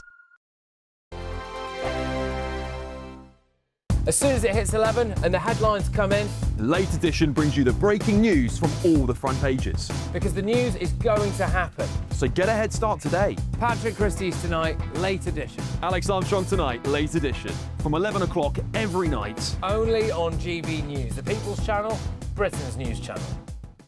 This is GB News, Britain's news channel. We have a couple of days of training before the opening ceremony starts, and then as soon as that finished, we packed up all our bags and we left for Germany. So we went out of the village for like 4 or 5 did days. you? Right. So, yeah. So we have a bit of a training camp away from that, so we can get some better food and a bit of a better routine instead of having all the distractions around the Olympics. And then we came back in ready for our official training. So the food wasn't so great in the Olympic Village? Is this what we're getting from this? It wasn't for me, no. Okay. It was okay. I lost a decent amount of weight during the time there, but some people enjoyed it, other people struggled. But it's just the same thing every day for a 3-week period. It gets a bit monotonous. Now, let's see, 2-man bob and 4-man bob. It was 7th in the end for you, and you did us proud, and we always love to see you and see you representing your country, and you do a great job. But the Germans, I mean, we were talking about this Monday or Tuesday, and Ellie was saying to me, why is it? So how is it that the Germans are so good at bobsleigh? I know you've had wins against them, but it's just this domination. Why is it? I'm saying it's the Vorsprung Dirk Technik maybe of the bob, or is it the athletes? What is it about the Germans? There's a combination of everything. So they run their program very, very well. So they have a lot of funding that comes in, and they have 4 of their own tracks. They have the push tracks where you practice physically and push in the summer. They have probably 15 or 20 of those dotted around the country when we only have 1. So they do everything to the best of their ability. So they maximise absolutely everything. So that's why they're so good. So we do pretty well considering what we have available to us. But yeah, it's still we're up against it when we go against the Germans. But yeah, they do everything phenomenally well. GB News, the People's Channel. Britain deserves a newsroom that puts the facts and your voice first. Well, and that's what you get on GB News. Lively debates, lively conversation. And we're not afraid to hold power to account. And each other. So join me, Andrew Pierce. And me, Miriam Gates, for Britain's Newsroom, weekdays from 9:30 on GB News. At GB News, we love to hear from you, our loyal community. So drop us a line at gbnews.com/yoursay. There you can talk to each other and also to the presenters live on air. gbnews.com/yoursay, because GB News is your channel, Britain's news channel.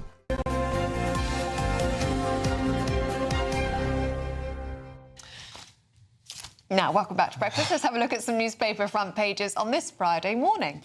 Telegraph has Sir Keir Starmer's plea for US-Iran negotiations. Guardian's top story says 500,000 residents in Beirut's southern suburbs have been told by the Israeli military to evacuate. It's amid further strikes on Lebanon. The Mirror says Defence Secretary John Healey had to take cover twice as drones threatened RAF Akrotiri. The Times leads with President Trump's demand to be involved in the selection of Iran's new leader. And the Mail says Sir Keir Starmer was branded delusional after he claimed he was delivering calm, level-headed leadership in the face of those strikes against Iran. Well, going through the papers with us today is Emma Trimble and Bill Rammell. Morning, you two. Emma, let's start with you. Is now the time for negotiation and peace talks? Because Sir Keir Starmer seems to think now is the time for getting round the table. Well, I mean, he's not in a position to be dictating this, is he? You have to be in a position of strength to be asking an ally like Donald Trump to be entering into negotiations. The whole point of this, from the Americans' perspective, is that the negotiations haven't worked, and therefore military intervention, as far as they're concerned, was necessary. But Starmer is coming at this from a place of complete weakness. So he's not even able to deploy our military in order to defend our military bases in a defensive capacity. So I think that the Americans will just be looking at him and thinking, as you know, we've already seen Trump saying he's no Churchill and calling him a loser. We'll just be looking at Starmer and thinking, look at this weak man who's leading the United Kingdom to ruin. Bill? The reality is, ultimately, there is going to be a negotiated settlement. You know, the Islamic Guard, 150,000 of them, are incredibly dug in Iran. The regime, I think some analysts, some in the Trump administration thought they'd start bombing and the regime would collapse. That's not happening. Hasn't even been a week yet, though, Bill. No, but there's no indication that it'll happen in 1 month, 2 months, 3 months. The only way you could see the regime fall is if you intervened with boots on the ground. And there's no sense that either the Americans or the Israelis are prepared to do that. No, well, I guess the argument is they want the locals, the Iranian people, to start pushing back. And they're not going to do that, given the brutality of the regime. You know, I was talking about Kurdistan earlier, and there's some sense that, you know, Trump wants the Kurds in northeastern Iraq to go across the border. And I've just seen a statement from the leader of Kurdistan saying we're not being sold down the river again. You know, there's no plan, there's no strategy, there's no end game. Well, it looks as if what he wants to do is the kind of Maduro style, what he did in Venezuela, of making sure that the person who ends up in a position of leadership in Iran is somebody that is amenable to the United States, and whether that can feasibly work or not is another question. Iran is very different to Venezuela in that it does have a dispersal of power. The Islamic Revolutionary Guard are extremely powerful, which is why he's asking him to stand down and to take the side of the Iranian people who have been trying to topple the regime. But again, I mean, that demonstrates the lack of plan. So he took out Khomeini last weekend. With him, he took out 46 of the senior leaders within Iran, a number of whom he wanted to succeed. There's just no detailed planning and strategy. Well, can we also, I mean, could debate this till the cows come home, and it is fascinating. However, in the Express this morning, Bill, which is almost it's almost the other side of the coin in this. If we're not going to go on the offensive, because we don't think we should, we need to be on the defensive. Kemi Badenoch has said it's a disgrace, really, that we can't stand by and expect other nations to defend our sovereign territory in Cyprus. Well, we're not doing that. We are doing that. No. Cyprus has always been protected. We've brought in additional assets. We've rightly... But we are reliant on certainly the Greek Navy at the moment, Hellenic Navy, are giving us anti-ballistic missile defence. Well, I think that's the one element where there's a legitimate pushback against the government, and it's about, I was referring to it earlier, it's about the lack of naval capacity and the fact that it's going to take a week or 2 weeks for the relevant ship to arrive. And that's because the Navy's been downgraded over decades. No, well, it isn't, though, is it? Because that could have been put in place several weeks ago. We knew this was coming. It could have been put in place. It's not HMS Dragon, it was HMS Duncan that had 3-day turnaround deployment. Yeah, and I think there are legitimate questions about the degree of naval capacity with the number of ships that are being repaired and how quickly you can get them to the region. But, RAF planes have been intervening in the skies to shoot down drones and to shoot down missiles. Additionally, we've given the Americans permission to target ballistic missiles within Iran. But the only long-term way you're going to resolve this is some kind of a negotiated settlement. OK, Bill and Emma, thank you very much. We'll see you in the next hour. Right, let's see what the weather's doing for you today with Alex.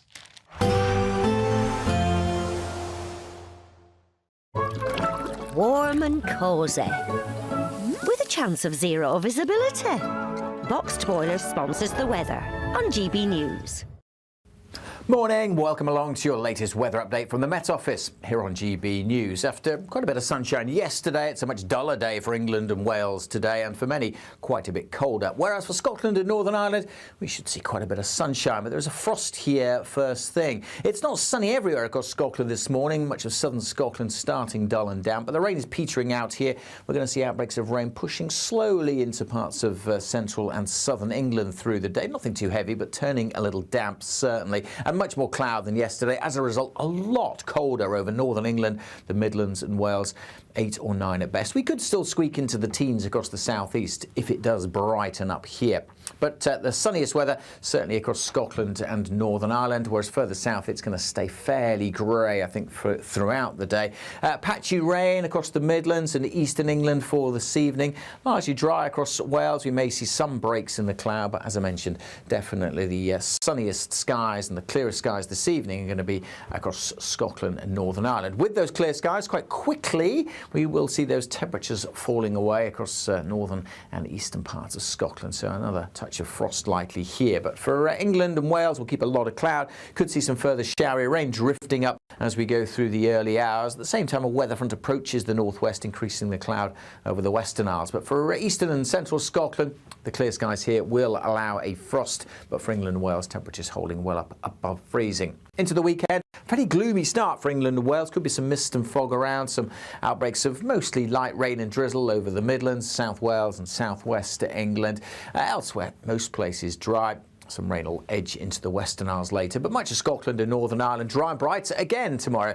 Saturday, sunshine here, lifting the temperatures up to 9, 10, maybe 11 degrees Celsius. And if it brightens up in the southeast, we could again get into the teens tomorrow afternoon.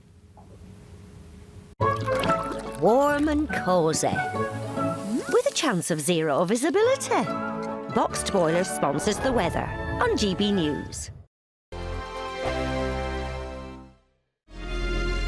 Thank you to our global community for watching and listening to GB News. We're not only the #1 news channel in Britain, we're chosen by you around the world. Good morning. This is the latest AI travel news from gbnews.com. On the M74, there is no access to Cairn Lodge service between junctions 11 and 12 until further notice.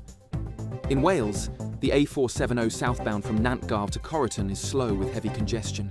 In Cheshire, the M6 southbound between junctions 19 and 18 has a crash, with one lane closed, normal conditions expected after 10 o'clock. In Leicestershire, the M1 northbound between junctions 23A and 24 has an incident with 2 lanes shut, clearing after 11. And on the trains, Cross Country and East Midlands Railway report disruption between Nottingham and Derby via East Midlands Parkway. For more travel news, go to gbnews.com. Join me, Nana Akweer, for an informative, interactive news programme with a difference. It's fun. No, he didn't say that, Dave. I'm so surprised. I think there's an element of truth to that. Join me from 3 p.m. every weekend, only on GB News, Britain's news channel. In the GB Newsroom, we bring you the news as it happens. With our team of dedicated journalists across the UK, we're ready to keep you up to date with what's happening every half an hour, every single day. Bulletins here on GB News, the People's Channel, Britain's news channel. As soon as it hits 11 and the headlines come in, The Late Edition brings you the breaking news from all the front pages. because the news is going to happen. So get a head start today. Patrick Christie's tonight, late edition. Alex Armstrong tonight, Late Edition. From 11 o'clock every night. Only on GB News, the People's Channel, Britain's news channel. Breakfast on GB News, a show worth waking up for. Every morning from 6 a.m. Only on the People's Channel, Britain's news channel. We'll spread the news, you spread the word. From the school run to the home run, watch a new show for all of Britain. He can say whatever he wants. A straight-talking show where all voices are heard.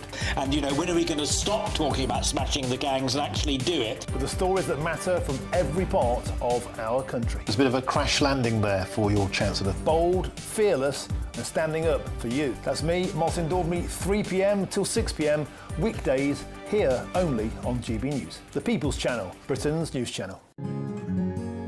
A really important thing about GB News, and it's brought something completely different to the landscape. The mainstream is all about keeping the status quo as it is, ticking along quite nicely. They don't want to ask difficult questions. GB News exists because there is a desperate need for fearless journalism that puts the people first. GB News came on the scene as a disruptor, and it has always been a disruptor ever since. Journalism in this country has been a cosy world full of groupthink until now. Well, the reality is that most British journalists are afraid. That's not GB News. Journalism is journalism at the end of the day, and we're not here to serve any masters. Our masters are our audience. We're here to talk about things in a way that have never been broadcast on British airways before. Do not miss a moment on GB News. The #1 news channel in the country.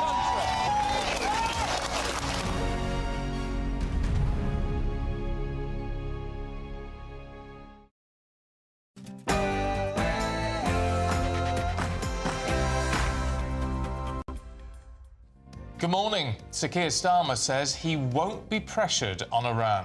That's despite criticism both at home and abroad. The Prime Minister has announced that 4 more Typhoon fighter jets will be sent to Qatar. But the US Ambassador to the United Nations, Mike Waltz, told The Late Show Live the UK's response to the war has been disappointing.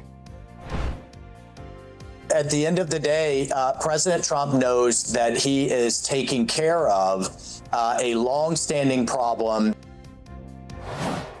Breaking news overnight, the first government charter flight from Oman landed back at London Stansted. With war, there is always a cost in many ways, direct costs and secondary costs with things like the price of oil and gas, as we know. So how much is this going to affect Britain? Is cooking a dying art, and should schools step up to the plate and offer cooking lessons for pupils? The pop star Britney Spears has been arrested for driving under the influence. Her representative said it could spark a long overdue change in the troubled singer's life. We have any steak frozen pasta? We've got plenty, yes. How many would you like? And imagine the future king taking your pasty order. Well, that's exactly what happened to Josie. Prince of Wales picked up the phone to her and took her pasty order in Cornwall. We're going to get the details on that with GB News royal correspondent Cameron Walker. And also, to put another smile on your face this morning, Crufts is back. All desperate to win Best in Show, of course. Jack Carson's got the best job in the world. He's going to be reporting there live this morning. Well, it was a bit of a dog's dinner at Spurs yesterday. They're now in extreme... And they've got dogs abuse as well, they did. Spurs are now in extreme danger of being relegated for the first time in 49 years as they lose 3-1 at home to Crystal Palace. England's cricketers just miss out on the T20 World Cup final, and Verona gets ready for the opening of the Paralympics tonight. The weather's gone for the old switcheroo today. After plenty of sunshine yesterday, much of England and Wales will be a good deal duller, whereas a good part of Scotland and Northern Ireland will see sunny skies today. Join me later for all the details of today and a first peek at the weekend's weather. It's just gone 8 o'clock. I'm Stephen Dixon. I'm Ellie Costello, and this is GB News Breakfast.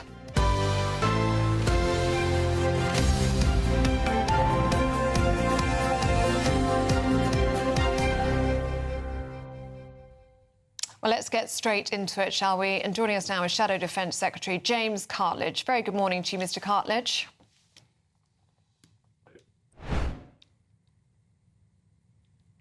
There you are. Good morning, Mr. Cartledge. Can we start by talking about the Prime Minister, Sir Keir Starmer? He says that now is the time to negotiate. He's calling for the US to negotiate with the regime in Iran. Can we negotiate with the Iranian regime? Good luck would be the phrase, I think, because, this is a regime which has murdered as many as 30,000 of their own people recently. When you think of that and you actually reflect on that, it's truly shocking. You can't negotiate with a regime like that. Obviously, the Americans tried, and the reason this offensive is happening is because the Iranians clearly were unwilling to budge. And my view has been from the beginning, I said this on your programme, I've said it for weeks, that because Iran getting a nuclear weapon, any regime that kills its own people getting a nuclear weapon is such an existential threat. We did support the US when this started. And I said weeks ago, if they'd asked us to use our airfields to launch attacks, we would have given them permission. Yes, but does the Prime Minister raise a valid point when he says, in effect, there's not enough thought behind this, there's not enough strategy behind this, we don't know where this is going to end up? I mean, it's always the case in a war, of course, but you like to have some sort of exit plan on this, and he doesn't think there is one in place. I think that's a very fair point in the sense that, of course, there is risk in this. There's always risk in a military conflict, the risk of destabilisation if the regime changes, etc. All I would say is that I do think there is a difference between a situation where what we understand and what is probably would be inevitable, that the US are carrying out this action with the support of Israel, and where they are presumably through back channels having some kind of discussion. There's been indications of that on your coverage and elsewhere in the media. There's a very big difference between that, where you have leverage, and the Prime Minister whose entire starting point is to negotiate without any force behind it, which is incredibly weak and would resolve nothing. So I do think they're two very different positions. But you're absolutely right, and I'm sure the public are concerned about this. Military action carries risk, and we do need to know that there is a plan for what happens. But I have to say, in response to that, we also need to know what on earth we're going to do to stop Iran getting this lethal weapon. Because if you look at the way they spray missiles around the region at pretty much any country they want to, the way, as I said, they've murdered their own people and all the other barbaric things they've done. I always remember when I was a minister how they gave ballistic missiles to the Houthis to fire at HMS Diamond, our own Royal Navy. That's not a government we want to have their hands on a nuclear trigger. And so ultimately, we also have to work out what we're going to do about that. And at least we have a plan here from the Americans to try and do that. That's the part we support. But you're also right, there will be risks involved. What's your response to reports this morning that efforts to get HMS Dragon combat ready have been slowed by a cut in working hours at the Portsmouth Naval Base under the Prospect Union? So the MOD renegotiated its Serco contract last year, and they shifted from a 24/7 cover to a 9-to-5 schedule. So the Prospect is saying that change fed into this delay that we're seeing in sending the warship to Cyprus. Now, of course, Serco and the MOD strongly deny those reports. What's your response to them? Well, it's a very, very good question. And it's a sort of technical point which actually makes a real difference. So I do think that's a concern. But if I may, there's something else which people may not be aware of. I had a written answer in December from the Minister of the Armed Forces. I was asking about reports that they were going to stop training in the Middle East and in basically outside European theatre and what we call the High North, which is the edge of the Arctic, etc. And this written answer confirmed they were taking a premeditated decision to pull back, retrench, and not have forces training in the Middle East. So it's not just about the story you've covered, important as that is, and we need to hear more. It's also, there seems to have been a deliberate decision not to be involved in the region. And the problem with that is you were talking about some of our closest allies, very close economic partners. Remember, when I was a minister, I went to the Middle East a lot. Countries like Saudi Arabia, Qatar, they look to us for leadership. They're very strong economic partners who invest a lot in this country. We've had very long-term relationships with them. They see us as a strong friend and ally. And this complete absence of leadership is shocking. But if I may finally, I do think it boils down really to one key thing. I don't think the Prime Minister really prioritises defence. He's very reactive. You've seen from Kemi this morning saying that we would restore the two-child benefit cap to fund a bigger army and the armed forces. And I think that's the kind of leadership we need. At the end of the day, when a Prime Minister cannot even win a vote with 170 majority on cutting welfare, what's he going to do to fund defence? Because that's ultimately what's behind all this. He isn't prioritising and he isn't leading. James Cartledge, thank you very much for your time this morning on GB News Breakfast. You're welcome. Well, joining us here in the studio is the United Arab Emirates Ambassador to the UK, His Excellency Mansour Al-Bahul. Very good morning to you and thank you for being here today. Can I ask what your country's feeling is to the way the UK has responded to this? Well, it's a pleasure to be with you. If I can just, first of all, say how resolute and resilient the UAE has been with a multi-layered air defence system in terms of intercepting this barrage of drones we've received from Iran. Completely unjustified, no rationale for it. The UAE and its leadership will remain resolute, is resilient, and is providing the safety measures to protect our territory, our civilians, and the people and visitors and all the nationals that live with us. In terms of the UK government, I wouldn't want to comment on operation capability of the British government, but I would underline that this is an incredibly important relationship with the United Kingdom, both on the historical level, but also on the people-to-people level. We have huge people-to-people connectivity. Our economic links are incredibly strong. We are the largest, United Arab Emirates is the largest trading partner with the UK. We have a big investment programme into the United Kingdom. We've had good support and coordination from the UK government. Obviously, in times of crisis and war, we'd welcome more, as they would expect from us, as a friend would expect from us. So it's it's challenging times. We've had good support from them, but in times of such challenge and war, we'd always welcome more from a close partner and ally like the United Kingdom. And we do have a large number of British expats in the UAE. What are you doing at the moment to keep them safe from these strikes and missiles that we're seeing? Well, you've seen our air defence systems, multi-layered, have been intercepting a mix of drones, ballistic missiles and cruise missiles with really high interception rates. And I think if you were to speak to a British national, a resident who lives there, you'd understand that life is going on. Our leadership have remained resilient and resolute, and I do believe that the UAE, if you look back to previous crises that we've had to navigate, like COVID-19, the pandemic, has come through, the institutions have come through even stronger and more resolute. And I do believe that the UAE will emerge from this crisis stronger.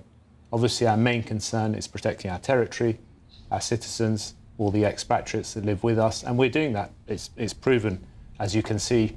And we will double down and ensure that we can bring this conflict to an end. There's no interest in this conflict expanding for anyone in the region.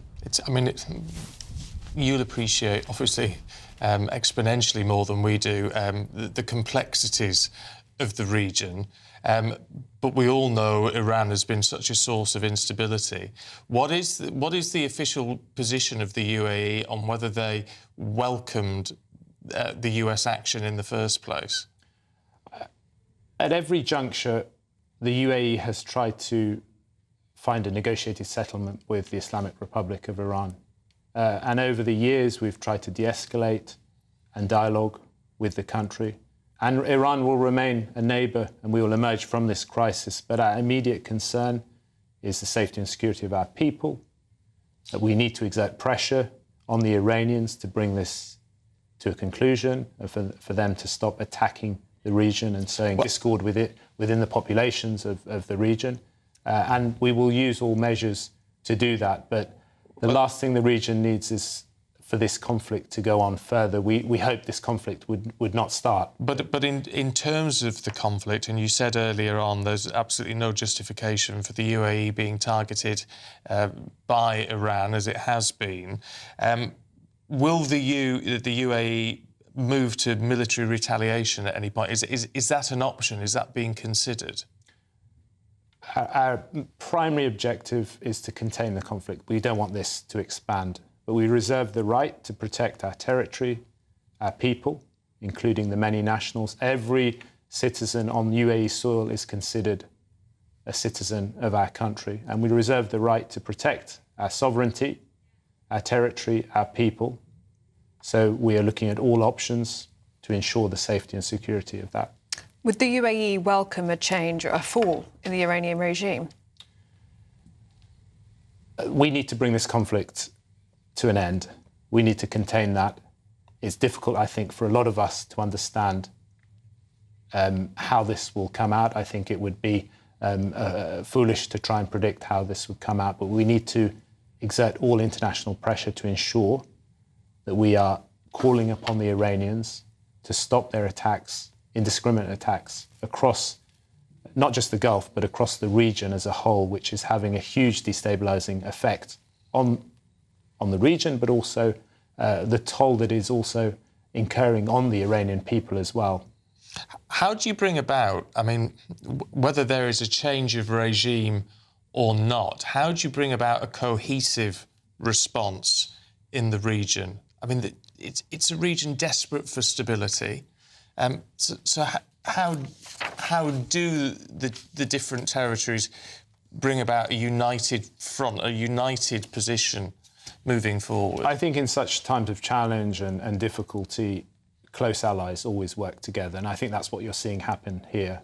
There's great stakes at risk here, and we need to ensure the safety and security of our people, and you'll see greater coordination from partners and allies to bring this conflict to an end, to contain it, to ensure the safety of the people across the region. Was the UAE angered, frustrated by Britain's delay in giving the US permission to use our joint bases, including Diego Garcia? I wouldn't want to comment on British operational capability. You know, first and foremost, it wouldn't be my place to do that. However, this relationship is important. We're an important economic partner to the United Kingdom.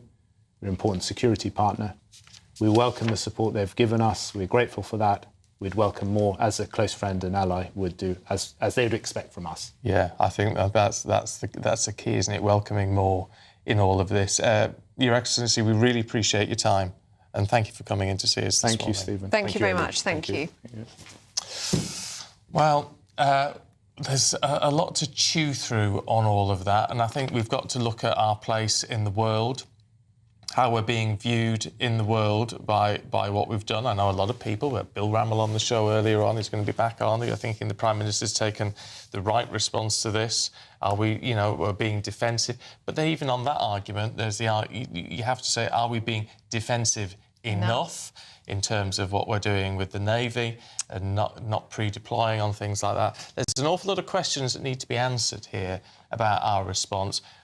Whatever your political views, however you view this current situation, and ultimately there is a conflict ongoing, and we are in it. Yeah, whether we like it or not. Whether we like it or not. We're there now. So what do we, what should our role be moving forward? How do we try and bring about, crucially, stability in the region, but also, of course, that is a region which has a huge impact on how we live our lives over here. So it's not something we can forget about. No. Even though it's thousands of miles away, it's crucial to our economics, but also crucial to global security as well.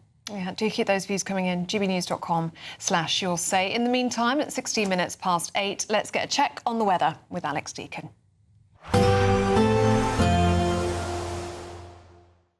Expect warm spells with the odd rude interruption. Box Boilers sponsors the weather on GB News. Morning, welcome along to your latest weather update from the Met Office here on GB News. After quite a bit of sunshine yesterday, it's a much duller day for England and Wales today, and for many quite a bit colder. Whereas for Scotland and Northern Ireland, we should see quite a bit of sunshine, but there's a frost here first thing. It's not sunny everywhere across Scotland this morning, much of southern Scotland starting dull and damp, but the rain is petering out here. We're going to see outbreaks of rain pushing slowly into parts of central and southern England through the day. Nothing too heavy, but turning a little damp certainly, and much more cloud than yesterday. As a result, a lot colder over northern England, the Midlands and Wales, 8 or 9 at best. We could still squeak into the teens across the southeast if it does brighten up here. But the sunniest weather certainly across Scotland and Northern Ireland, whereas further south it's going to stay fairly grey, I think, throughout the day. Patchy rain across the Midlands and eastern England for this evening. Largely dry across Wales. We may see some breaks in the cloud, but as I mentioned, definitely the sunniest skies and the clearest skies this evening are going to be across Scotland and Northern Ireland. With those clear skies, quite quickly we will see those temperatures falling away across northern and eastern parts of Scotland. So another touch of frost likely here. But for England and Wales, we'll keep a lot of cloud. Could see some further showery rain drifting up as we go through the early hours. At the same time, a weather front approaches the northwest, increasing the cloud over the Western Isles. But for eastern and central Scotland, the clear skies here will allow a frost, but for England and Wales, temperatures holding well up above freezing. Into the weekend, fairly gloomy start for England and Wales. Could be some mist and fog around, some outbreaks of mostly light rain and drizzle over the Midlands, South Wales and southwest England. Elsewhere, most places dry. Some rain will edge into the Western Isles later, but much of Scotland and Northern Ireland dry and bright again tomorrow. Saturday, sunshine here, lifting the temperatures up to 9, 10, maybe 11 degrees Celsius. And if it brightens up in the southeast, we could again get into the teens tomorrow afternoon. Expect warm spells with the odd rude interruption. Box Boilers sponsors the weather on GB News. Right. Should we get to the Great British Giveaway now? Because it's the biggest prize of the year so far. Yeah, it's a goodie, isn't it? A brand new camper van worth over £67,000 plus tax-free cash, 25 grand to spend on anything you like. Here are all of the details that you need. We want you to enjoy unlimited Great British Getaways this year in your very own camper van. That's right, you could be the proud owner of a brand new Benivan 122. This very latest 2026 model comfortably sleeps 4, comes complete with built-in kitchen, compact washroom, front dinette, and is worth over £67,000. So if you're travelling with family or holidaying with friends, you know you'll be staying in comfort. But that's not all, as we'll also give you a further £25,000 in tax-free cash to spend on anything you like in the coming year. Make sure you don't miss out on a prize package worth over £92,000. For a chance to win a camper van and cash, text prize to 63225. One entry costs £2.50 plus one standard network rate message, or text bonus to 63225. 5 entries cost £5 plus one standard network rate message. Go to gbnews.com/win. Entry starts at £2.50. Call 0903 686 3232. Calls cost £2.50 plus your network access charge. Or post your name and number to GB20 PO Box 8690 Derby DE1 9TT. Entrance must be 18 or over. Lines close at 4 p.m. on the 1st of May. The winner may be contacted live after all entry routes are closed. Please check the closing time if listening or watching on demand. Good luck. Yes, good luck. Indeed. Now, still to come, I'm baffled by this. We're asking, should children be taught to cook in school? When did that stop? Well, it has stopped, I think, in a lot of schools. I didn't know it stopped. Yeah. But anyway... It shouldn't have done, but anyway. We're going to be talking to Aldo Zilli in a couple of minutes. He's a man who knows all how to make a good meal. So we'll ask him what he thinks in a moment.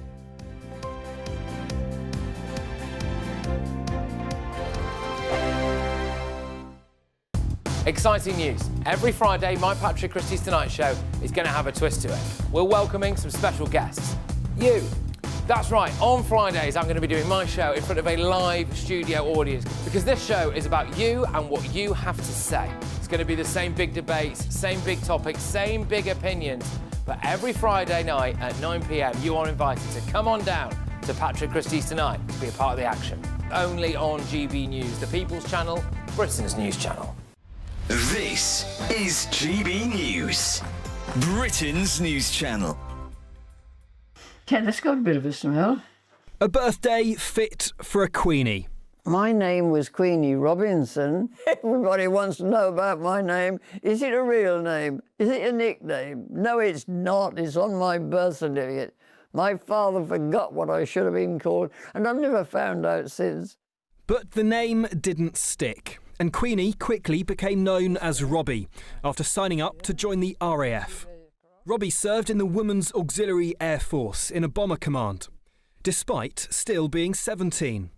She said, "You are 18, aren't you?" I said, "Oh, yes, I'll be 19 in February."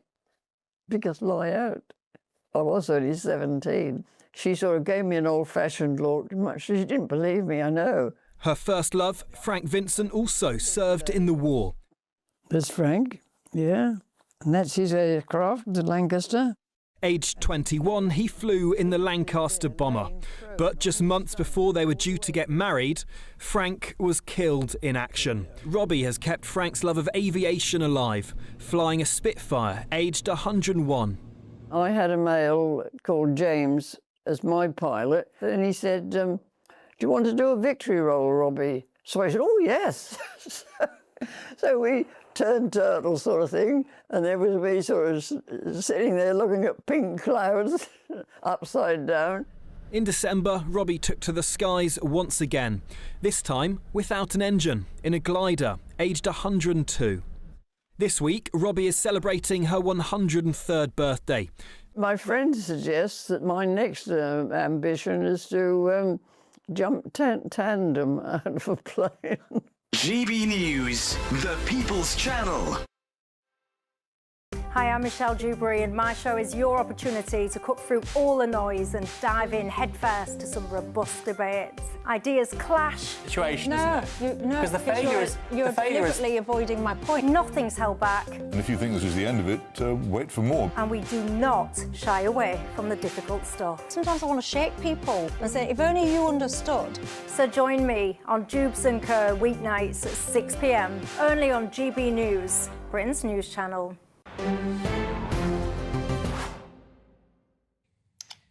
Some breaking news coming into us in the past few moments. 4 people have been arrested as part of a counter-terrorism policing investigation into suspected National Security Act offences. Let's talk to our Home and Security Editor, Mark White, who's across the details. Mark? Well, this is a significant and a serious development. These 4 individuals who were arrested under the National Security Act, and they were arrested on suspicion of carrying out reconnaissance at various Jewish sites. That will be of immediate concern to the Jewish community in the London area in particular. We have heard from the Metropolitan Police that this investigation has been led by Counter-Terror Command. In fact, just got a statement from Commander Helen Flanagan that we can bring to you. She's the head of counter-terrorism policing in London, said today's arrest is part of a long-running investigation and part of our ongoing work to disrupt malign activity where we suspect it. We understand that the public may be concerned, in particular the Jewish community, and as always I would ask them to remain vigilant. More of that same type of statement. This is linked to Iran, and that's why it's significant. We know, as intelligence agencies have reported, and it's been released, of course, by politicians in recent weeks, that there have been 20 plots that have been linked to the Iranian regime or supporters of the Iranian regime over the past few years. So now another significant tranche of arrests. The arrest took place in Barnet in North London and also up in Watford. We understand, as in addition to the 4 arrests, that 6 other individuals have been arrested on suspicion of assisting an offender. So all 10 individuals are being held in police stations in the London area at the moment as this investigation continues. But these will be the first arrests that have been linked to Iran since the war in Iran began last Saturday. OK, Mark, I know you'll keep us up to date, but for now, thank you. Thank you very much. Now, at 26 minutes past 8, let's change tack, shall we, and talk about food, which is one of our favourite topics. Because famous faces from the world of food are campaigning for primary school children to get cooking. Yes, Prue Leith, Delia Smith, Stanley Tucci, all calling on the government to give children... I mean, Stanley Tucci's an actor. He does do a lot of... Lots of good cooking shows. Anyway, they're calling on the government to give children from the age of 4 access to regular cookery lessons. Well, they say that frequent hands-on classes are the best way to create the healthiest generation in history. Right, all sounds like a no-brainer to me. Let's see what celebrity chef Aldo Zilli makes of it all. Good to see you this morning. I mean, heck, yeah, it does make sense, doesn't it? Well, you know, I was lucky enough as a young kid, age of 8, youngest of 9 children, to be learning to cook with my mum. So the schools obviously didn't have to teach me to cook, but nowadays, you know, I have 2 teenagers.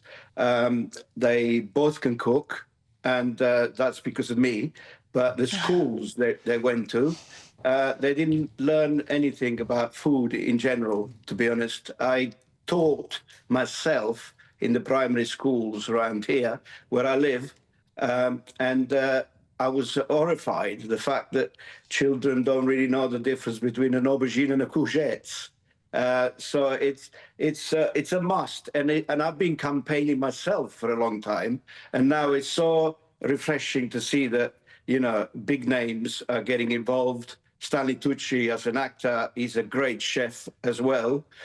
He's learned to cook very well, especially Italian food. So, you know, with the names like that, we got a chance that someone might listen. And Aldo, it's so important, isn't it? Because what you put in your body and what you fuel your body is what leads to so many things when it comes to our future health. Well, 100%, and also schools, children, it's so important for their learning, you know, for their energy. My children, I remember, I mean, now they're 17 and 20, so they're older. But my son left home when he was 16 as a footballer. And luckily, you know, I gave him at least 20, 25 recipes to have in his locker to be able to teach himself and learn and to feed himself, because, you know, vegetables and the way that we cook at home, I think cooking from scratch as well, it's a must, I think, to show them that it's not just in a box in a supermarket in a ready meal. Yeah, plus kids love it. I mean, I used to do a lot of baking with my mum when I was, excuse me, when I was very little. I mean, long before I started school, and it's just the real joy of doing it, even if it's as simple as a jam tart if you're 3 or 4 years old. I know. I mean, you know, as I just said, I was the youngest of 9. And one of them was a priest. One of my brothers was a priest. I had 7 brothers and 1 sister. And on a Sunday, they all went to church. So I was the one left behind. To be fair, I hated it at the time. But little did I know what it would stem for me in my career to do later on in life. And it's a way of life. It's not just learning a skill. It's learning how to live. It's a way of life. It's entertainment. You know, I mean, the hospitality industry that I'm in, it's not shining at the moment. We have a lot of problems, and not enough kids are coming through to learn to cook in our kitchens either. But Aldo, have we lost that way of life? Have we lost that, passing it through the generations and learning how to cook? Like you, I learnt from my mum and my grandmother, but I'm not sure if kids now would learn from their parents, because their parents would be out at work, some parents working 2 or 3 jobs to make ends meet. And that's why the emphasis has now turned to schools. You're absolutely right. That's why we're going back to, you know, learning at school, because parents, as you just said, have to work because times are hard, you know, times are hard out there. And you can't expect to go home from school and your mum just either just come home from work or not come home from work yet. And when they do come home, the parents, the last thing they want to do is start cooking from scratch. But you know, you have to make the effort, at least, you know, at weekends. But schools got to listen. They have to listen, because it's so important that, you know, we send our children to school for a reason, to learn. And cooking, it's got to be one of the most important things in life. Let's face it. And I've just invested in a little tool behind me here called the Thermomix. And if you can afford one of them, all the cooking is done for you. It goes all in, and that's it. You know, where's the fun in that, Aldo? Where's the fun in that? Look, it's really good to see you. You're talking a lot of common sense, but thank you very much indeed. Thanks, Aldo. Always good to see you. Thank you. Thank you. See you soon. See you soon. I used to love baking with my mum. Yeah, it's core memories for children, isn't it? It really is. When I think of my granny, and she's still with us, she taught me how to stuff a chicken and make an apple pie and all of those recipes. And now when I make them, I think of her all the time. But we're losing it, and it's generations now, and I don't know how you put them out. School is the only option, probably. Yeah. But home economics, I used to like home economics at school. If you're a primary school teacher, let us know what you think about that. You've got a lot on your plate, haven't you? You've got teeth brushing and looking after children. You've got the whole curriculum to teach. Do they want to take on cooking lessons as well? Maybe they'd have to hire someone in to do it, and it just rotates through the simple stuff. Maybe. Making a pizza, you know, healthy pizza or healthier pizza. And just learning about things like balanced meals. What makes a balanced meal, and adding vegetables to plates and things like that. And it's all very important, isn't it? Kids will eat a tomato if they grow it. It's very true. Right, enough of us waffling on. If you are heading to school this morning, or indeed to work, here's your traffic and travel update. Good morning, this is the latest AI travel news from gbnews.com. On the M8 westbound, the junction 1 on slip from the A71 at Calder Junction is restricted. A broken down vehicle is on the M4 eastbound between junction 28 at Tredegar Park and junction 27 at High Cross. In Leicestershire, there's a crash on the M1 northbound between junction 23A and 24, with 2 lanes closed, clearing by 11 this morning. Near Luton, the M1 southbound has an accident between junction 11 and 10, easing by 10:41 this morning. And on the trains, Cross Country and East Midlands Railway report disruption between Nottingham and Derby. For more travel news, go to gbnews.com.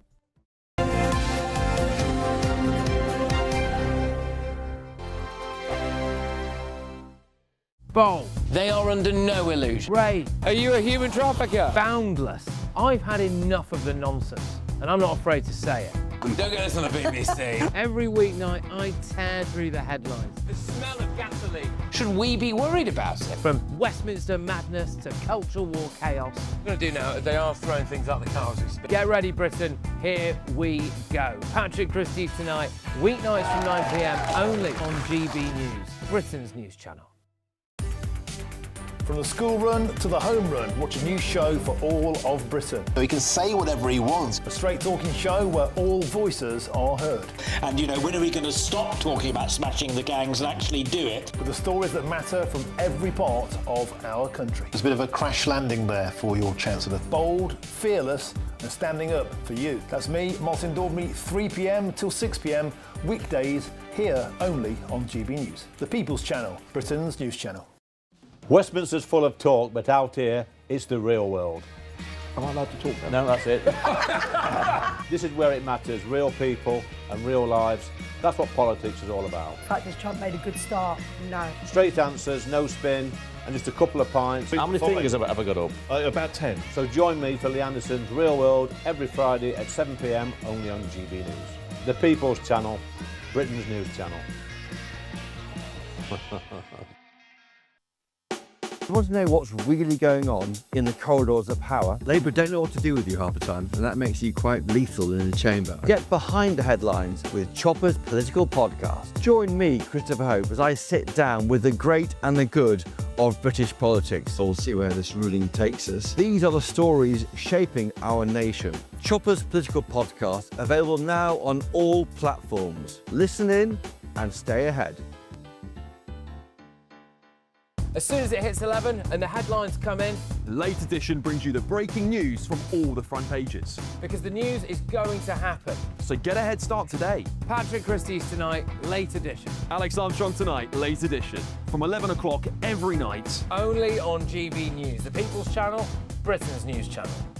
Britain deserves a newsroom that puts the facts and your voice first. Well, and that's what you get on GB News. Lively debates, lively conversation. And we're not afraid to hold power to account.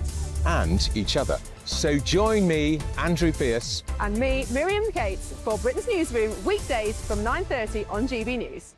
At GB News, we love to hear from you, our loyal community. So drop us a line at gbnews.com/yoursay. There you can talk to each other and also to the presenters live on air. gbnews.com/yoursay, because GB News is your channel, Britain's news channel.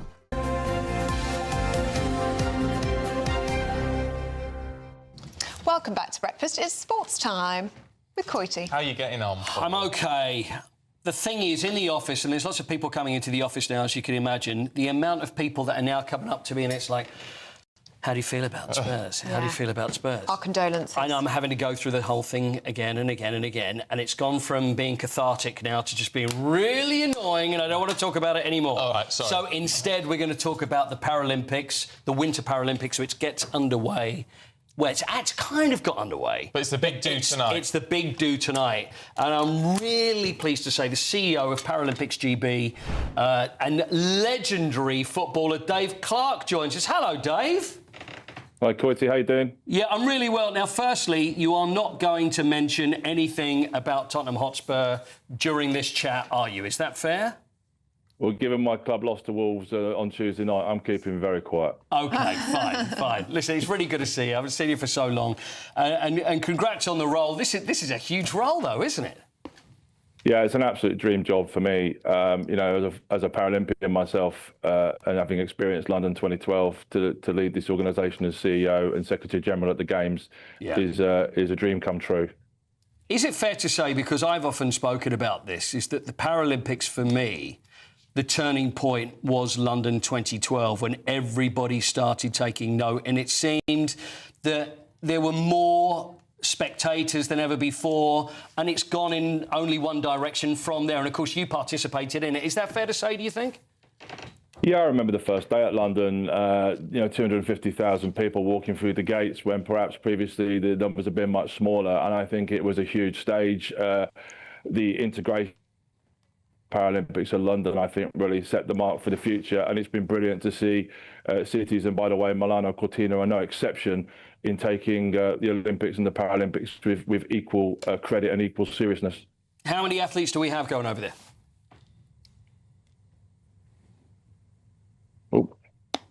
Oh, have we lost it? I thought it was a tricky question there for a second. Dave, can you hear us okay? I think we're losing you for a bit. I've got you there.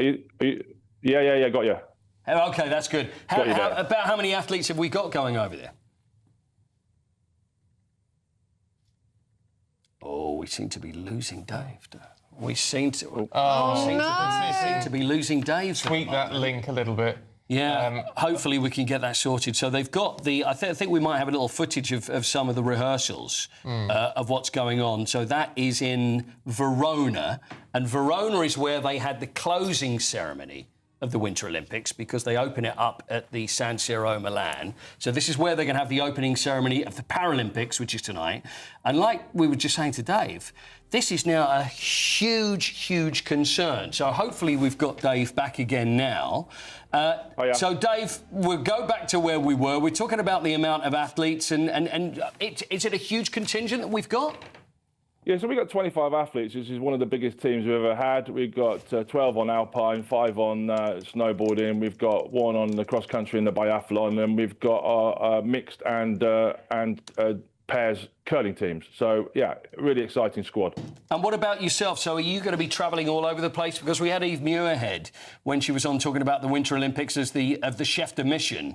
And I think she spent pretty much the whole 2 or 3 weeks just travelling because everything is so far away. Is it the same with the Paralympics as well? Well, Eve did an incredible job across the 9 sites, but I've only got 2 to worry about. So we've got Scotmina down in Predazzo, and then everything else is happening here in beautiful Cortina. It is a wonderful place to be at the moment, I can imagine. And our medal hopes. I never want to put any pressure on you there, Dave, but how are we looking, do you think? And what are your hopes for these couple of weeks? Yeah, I mean, our public range is 2 to 5. Snow and ice can be somewhat unpredictable, but we're really excited about the talent out here. We've got 17 debutants, which is an incredible thing. And, of course, we've got our medal winners from the past coming back as well to try again. So we're really, really positive about what's to come, and we would encourage everybody to go watch it on Channel 4. Oh, we will. We'll be over it. But it's got to be tricky because we already know that with the Team GB, they did very well with medals, but obviously we're not really renowned for snow and ice over here. Is everybody, do they train abroad? Do they do what they can here? Yeah, I mean, it's a bit of both, really. We do have some good facilities in the UK, but clearly, if you want to get on snow, then you're likely to be abroad. But the world-class programs that are run both across Team GB and Paralympics GB through the national governing bodies do an amazing job of making sure that our team are best prepared. We do our utmost to make sure our team's best prepared, so they're all ready to go. And are we getting more and more athletes as the years go on?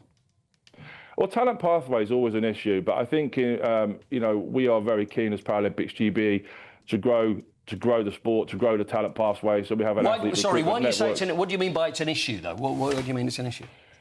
Well, because you're always looking for more and more talent. Because the bigger the talent pool you can get people from, then the best chance you've got of bringing the cream to the top. And I think for what we are certainly asking for is equal opportunities for disabled kids and disabled adults to have access to sporting opportunity. Because out of that grassroots, out of that passion that they might find in that sport, may come talent that they can then be nurtured to be in amazing places and at the pinnacle of high performance sport here in the Winter Games.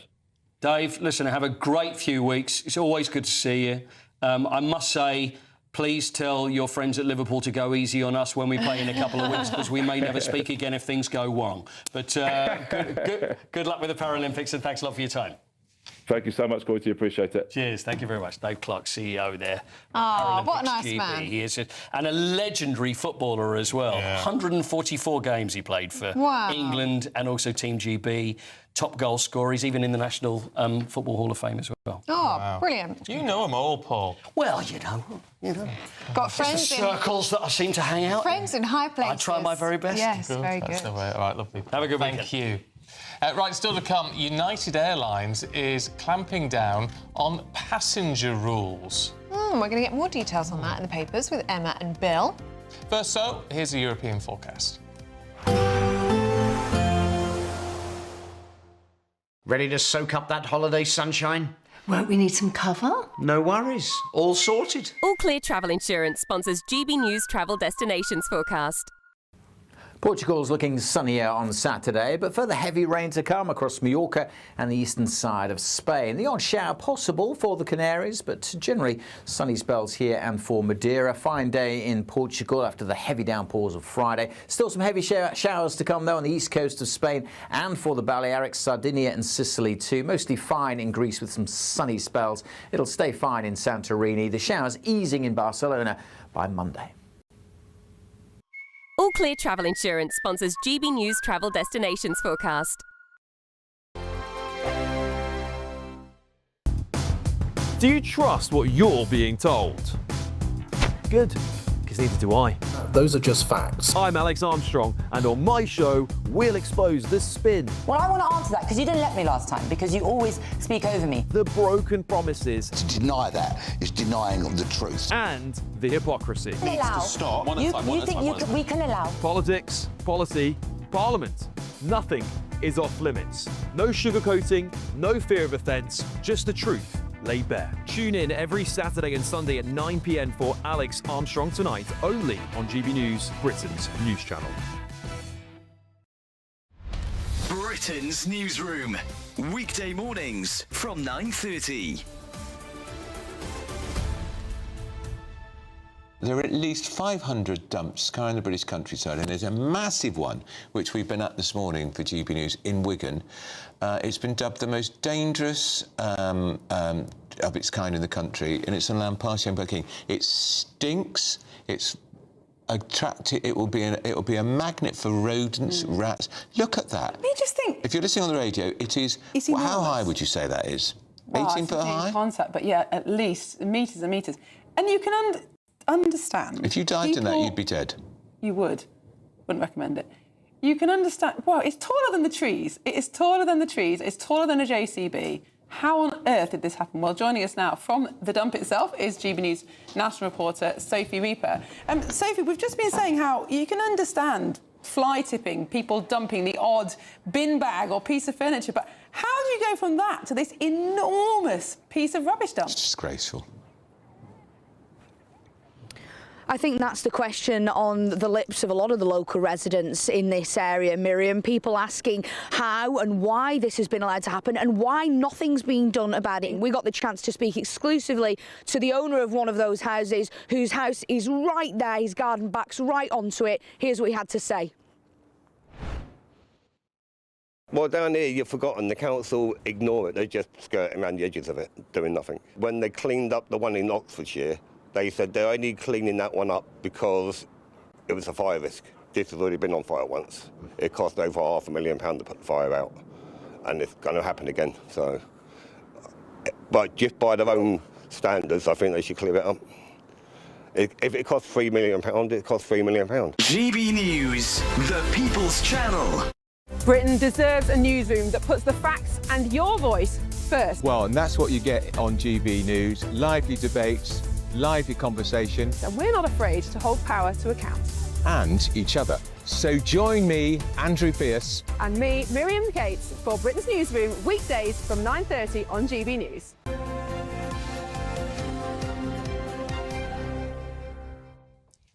Welcome back to Breakfast. Let's take a look at some of the newspaper front pages on this Friday morning. The Telegraph has Sir Keir Starmer's plea for a US-Iran negotiation. The Guardian's top story says 500,000 residents in Beirut's southern suburbs have been told by the Israeli military to evacuate as amid further strikes on Lebanon. The Mirror says the Defence Secretary John Healey, who's been at RAF Akrotirian, had to take cover twice because of drone attacks. The Times leads with President Trump's demands to be involved in a selection of Iran's new leader. And the Mail says Sir Keir Starmer was branded delusional after he claimed he was delivering calm, level-headed leadership in the face of what's going on at the moment. Well, joining us to go through the papers this morning is Emma Trimble and Bill Rammell. Morning, you two. And Emma, let's start with you, shall we? And the Times talking about Iranians fleeing the war, heading for Britain on small boats. Yes, so the European Union's Asylum Agency has warned of an influx of unprecedented magnitude. There are already people who are in the jungle in Calais who seem to have managed to make it here in the last 10 days, or at least they claim to have, who are saying that they are enemies of the regime in Iran and so are trying to enter the United Kingdom. I think we all knew that this was going to happen anytime there's any turmoil in the Middle East. But ultimately, it doesn't make a difference. We've got to get a handle on the small boats crisis. Regardless, of course, it will add to the numbers of people trying to cross. Doesn't mean we should let them.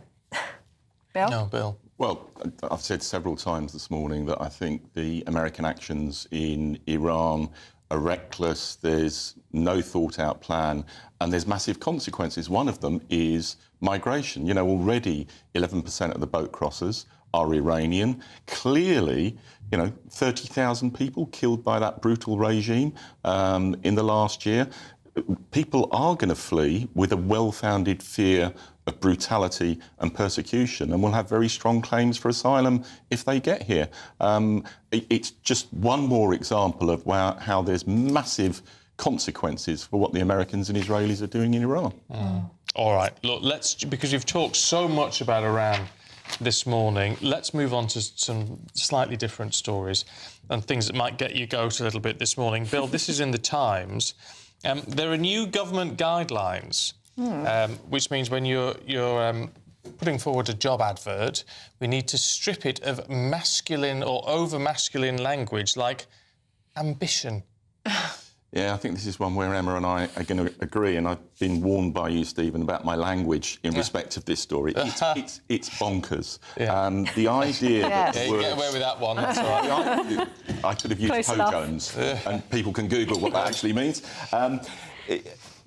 The idea that competitive and ambitious are, one, exclusively male attributes, two, a negative, I think is completely over the top. And, you know, I was elected as a Labour MP in 1997, and if you recall, there was the big influx of women Labour MPs, 101 of them. Les babes. Les babes, and pejorative term, but nevertheless. Well. But they were equally as pushy and ambitious as any of the male Labour MPs who were elected, and that's not a bad thing. You know, to get on in life, to succeed, you want people to be ambitious, you want them to take risks, you want them to break through the barriers. I just think this guidance is crazy. I think the extra added insulting irony about this is that it's been put out intentionally, it seems, ahead of International Women's Day by the Office for Equality and Opportunity.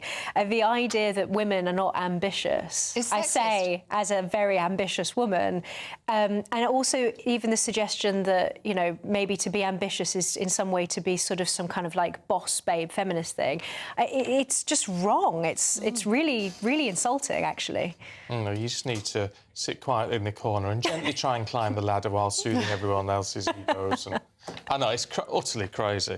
Yeah, but I think we can all agree on that. Look at this one I have to work with. Oh, ambitious, competitive, ruthless she is. Ruthless. Oh dear. Right, let's have a look at this one, shall we? Passengers who play loud music to be kicked off flights. I think we can all have a moment of harmony with this one as well. We can all agree, Emma, this is the most annoying thing in the universe. Bill and I have discovered that we share a real passion for hating people who play music out loud. What's also great about this story is that Sean Duffy, the US Secretary for Transport, has also said, has urged passengers to stop wearing their pyjamas when they travel. And he said that he described it as, and I think this is beautiful, a degradation of civility, that if people don't dress well, they also don't behave well. This is something that really annoys me, and you get it all the time on the tube. I was telling Bill all the different... On the tube, all the different examples of, even just in the last couple of days, of people with loudspeakers, blaring music out loud, kids playing games on their phone and their parents just letting them do it. I mean, it's so antisocial. It just drives me mad. Imagine that on a flight. Absolutely. And it's not just loud music. You know, when you're on a train and someone's having it's a crowded train and someone's having a very loud telephone conversation next to you. I mean, it's deeply irritating. But this story, the thing that's interesting about it is, so it's United Airlines who are bringing in a ban, and it actually says United Airlines will remove passengers who play loud music. Just push them out the door. Remove them at 37,000 feet. Well, there's a thought. They should ban them, I reckon. Ban people who are antisocial on planes. Yeah, absolutely. You shouldn't be allowed to travel again. Anyway, let us know what you think on that one. That's very harsh. I think it's awful. You need to stay unforgivable. Yeah, you have to stay where you are now. No flights for you. Thank you very much. It's been good to see you this morning. Here's the weather.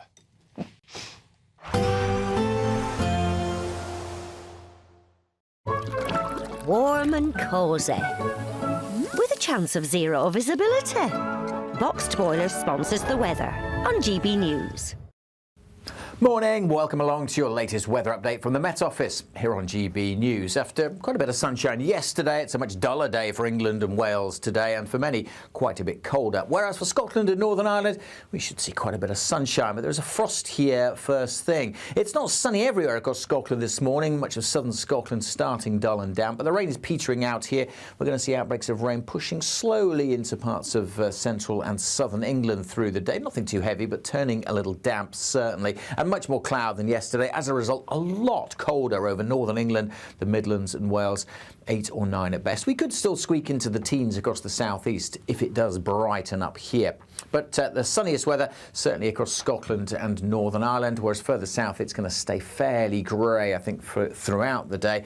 Patchy rain across the Midlands and eastern England for this evening.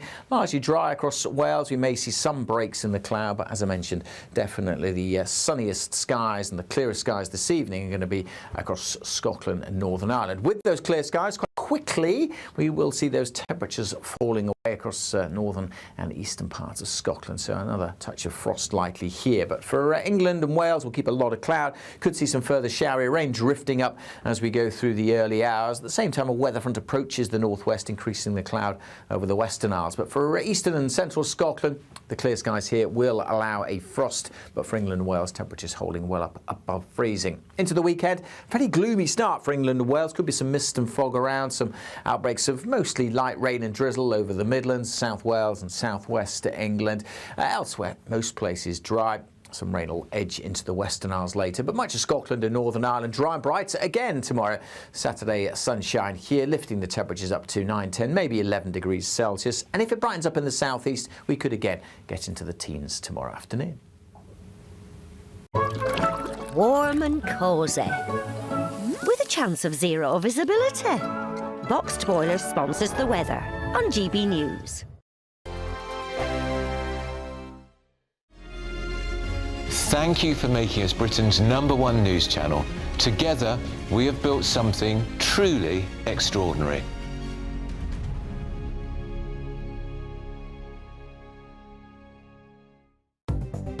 Good morning, this is the latest AI travel news from gbnews.com. On the M4 eastbound, from junction 32 Corriton to junction 30 Cardiff Gate, a vehicle fire is causing the closure of one lane. On Northamptonshire's M1 northbound between junction 16 and junction 18, a broken down vehicle has resulted in one lane being shut. Also on the M1, southbound between junction 11 and junction 10 near Luton, there's a crash, leading to one lane being closed and delays of around 20 minutes. Moreover, on the trains, Cross Country and East Midlands Railway are reporting travel disruption between Nottingham and Derby, including East Midlands Parkway. For more travel news, go to gbnews.com.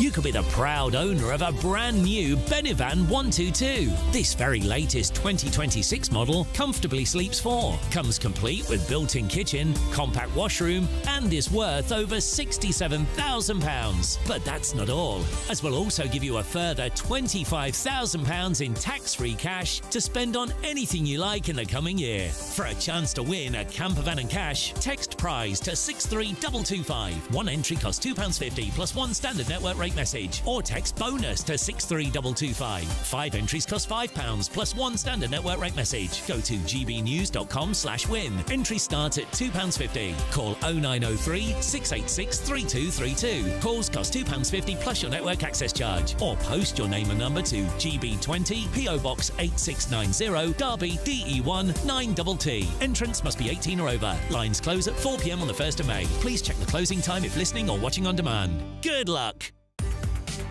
From the school run to the home run, watch a new show for all of Britain. He can say whatever he wants. A straight-talking show where all voices are heard. And, you know, when are we going to stop talking about smashing the gangs and actually do it? With the stories that matter from every part of our country. There's a bit of a crash landing there for your Chancellor. Bold, fearless and standing up for you. That's me, Martin Daubney, 3 p.m. till 6 p.m, weekdays, here only on GB News. The People's Channel, Britain's news channel. Westminster's full of talk, but out here, it's the real world. Am I allowed to talk now? No, that's it. This is where it matters, real people and real lives. That's what politics is all about. In fact, has Trump made a good start? No. Straight answers, no spin, and just a couple of pints. How many fingers have I got up? About 10. So join me for Lee Anderson's Real World every Friday at 7 p.m, only on GB News. The People's Channel, Britain's news channel.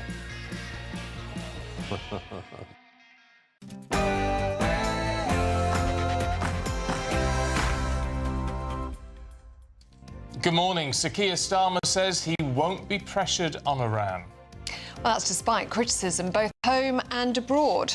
The Prime Minister has announced that 4 more Typhoon fighter jets will be sent to Qatar. Well, President Trump says the relationship between Britain and America is not what it once was. The United Arab Emirates Ambassador to the United Kingdom told GB News his country values the UK. I would underline that this is an incredibly important relationship with the United Kingdom, both on the historical level but also on the people-to-people level. Some breaking news this morning. 4 people have been arrested on suspicion of spying for Iran. This is part of a counter-terrorism policing investigation into suspected National Security Act offences.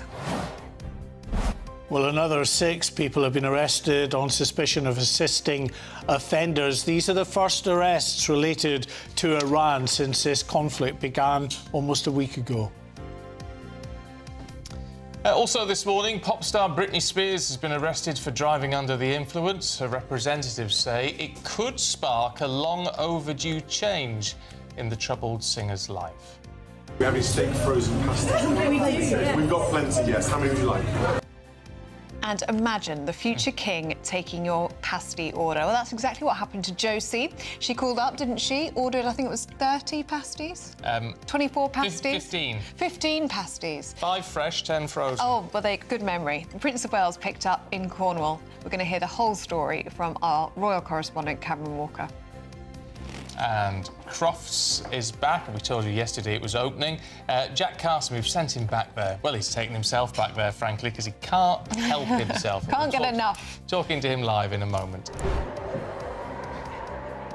Well, day one of Crufts kicked off in style yesterday with Viking, the Tibetan Mastiff, and Hazel, the Welsh Corgi, taking the best of breeds in their group. Today it's the turn of the Terrier and Hounds. Stay with us as we meet Maverick.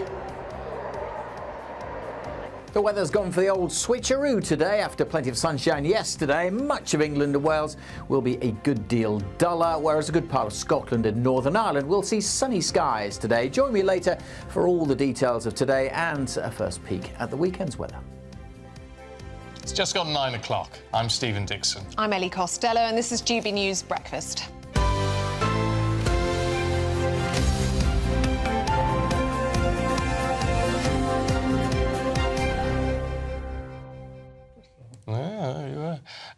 Right, there's lots to get through today. You see Mark's here standing by, so we've got lots to talk to him about in just a moment. But some interesting stuff happened overnight, actually.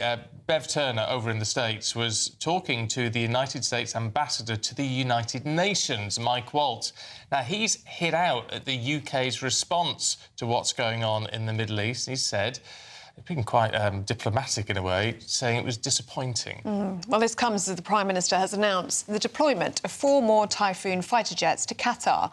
But Keir Starmer insists that the United Kingdom will not be joining offensive strikes on Iran. Well, earlier we spoke to the UAE's Ambassador to the United Kingdom, His Excellency Mansour Abdulhul, about his country's relationship with Britain.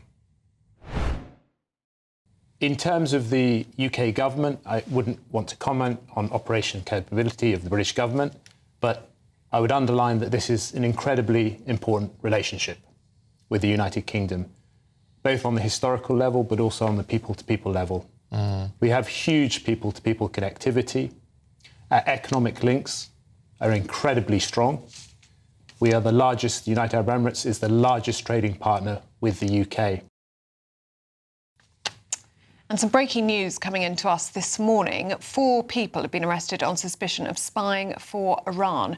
Our security editor, Mark White, is here with us, who can tell us more. Morning to you, Mark. Good morning. Yes, these arrests happened in the early hours this morning. Arrests in North London and also in Watford.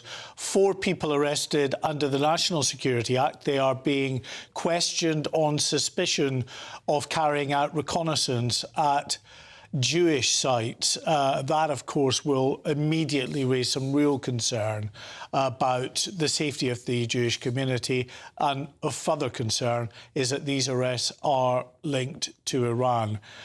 We know that another 6 individuals have been arrested on suspicion of assisting offenders. All are being held in police custody while this investigation continues, which is being led by the Counter-Terrorism Command at Scotland Yard. This just is the latest in a long line of investigations and potential plots linked to the Iranian regime, to the Islamic Revolutionary Guard Corps and other Iranian regime interests, and yet our government still hasn't reached the point where it feels that the IRGC should be prescribed, should be declared a terrorist organisation. Can we talk about the UAE Ambassador to the UK? incredibly diplomatic. I mean, that's part of his job.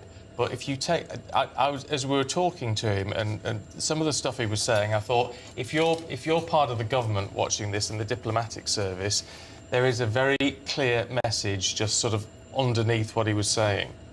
There is no doubt. I thought that was a very significant interview that you guys did, actually, because, yeah, in diplomatic terms, that was dynamite, because he effectively said, look, we would like you to do more, as any friend would expect, as we would, you know, do if the roles were reversed, effectively, he was saying. So in diplomatic terms, you know, he's lobbed a hand grenade over there. And then you've heard, of course, from what Bev Turner did last night in speaking to the ambassador out there in the United States, talking about his disappointment with the way in which the UK has reacted here, because we have been enormously slow. There's the issues, of course, that we know about, where the government is reluctant to go in and bomb in Iran itself. But there's the other issues in tandem with that about what we've done. And they've been telling us, oh, we sent assets. We sent a few more planes and some equipment over there to our bases. You know, we put some planes into Qatar to help out there.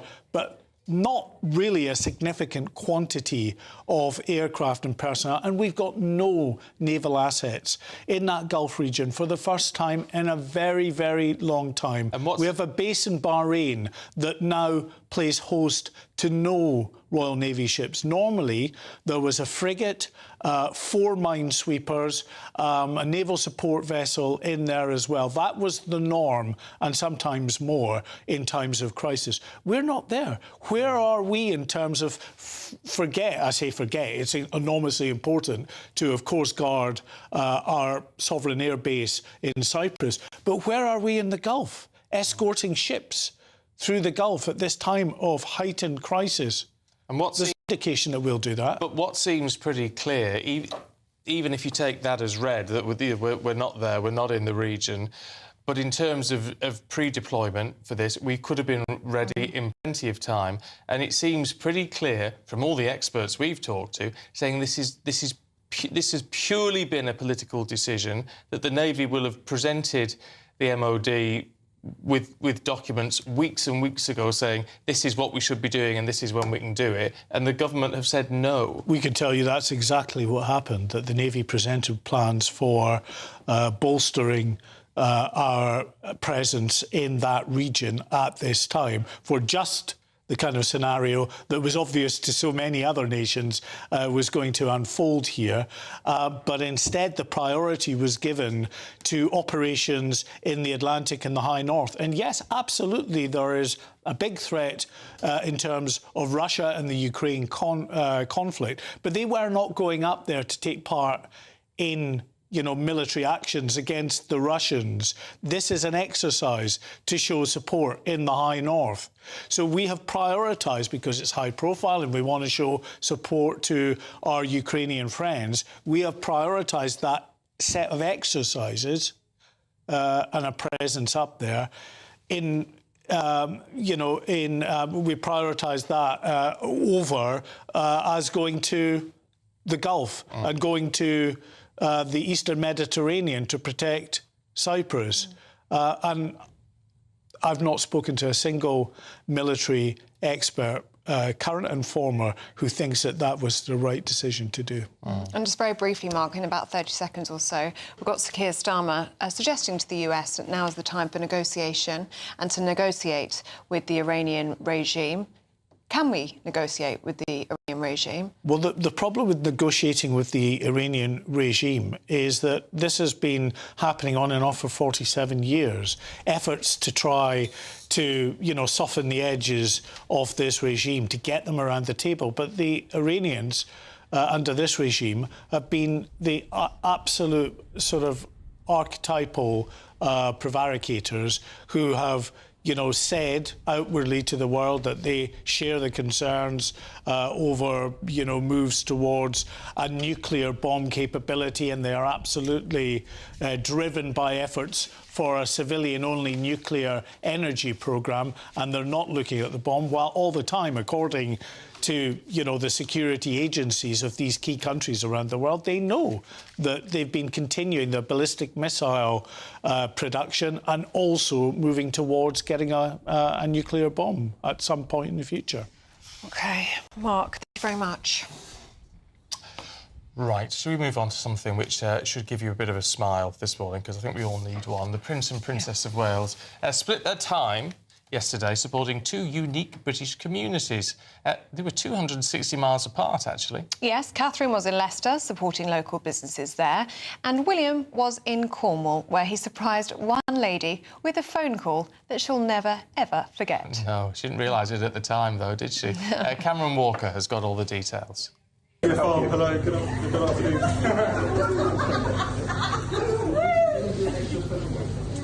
Do we have any steak frozen pasties? We've got plenty, yes. How many would you like? By royal order, Prince William taking a request for pasties from an unsuspecting customer. What name is that? Juicy. Sorry, Juicy. Juicy. My apologies. The pasties will be juicy, all right. Josie told GB News she was delighted by the surprise phone call and got 15 free pasties as a result. Hello, everyone. Good morning. Very busy in here. The Prince, also known as the Duke of Cornwall, was helping out Gear Farm Pasty Company on the busiest day of the year. He was celebrating Cornwall's National Day, St Piran's, with the family-run firm and appeared unafraid to get his hands dirty. Feels like I might be taking this one home, guys. Not sure this is going to be sellable. In January, Cornwall was hit hard by Storm Goretti, killing one and wiping power from 50,000 homes. Prince William's visit was designed to allow him to spend time with locals and hear their stories. Everyone came together throughout it, and yeah, no, it was really great because, well, it was interesting and he was really interested. Gear Farm wanted to give pasties to the emergency services to say thank you for clearing the roads of fallen trees during the storm. So William made a special delivery to Helston Community Fire Station, 50 warm pasties straight from the oven.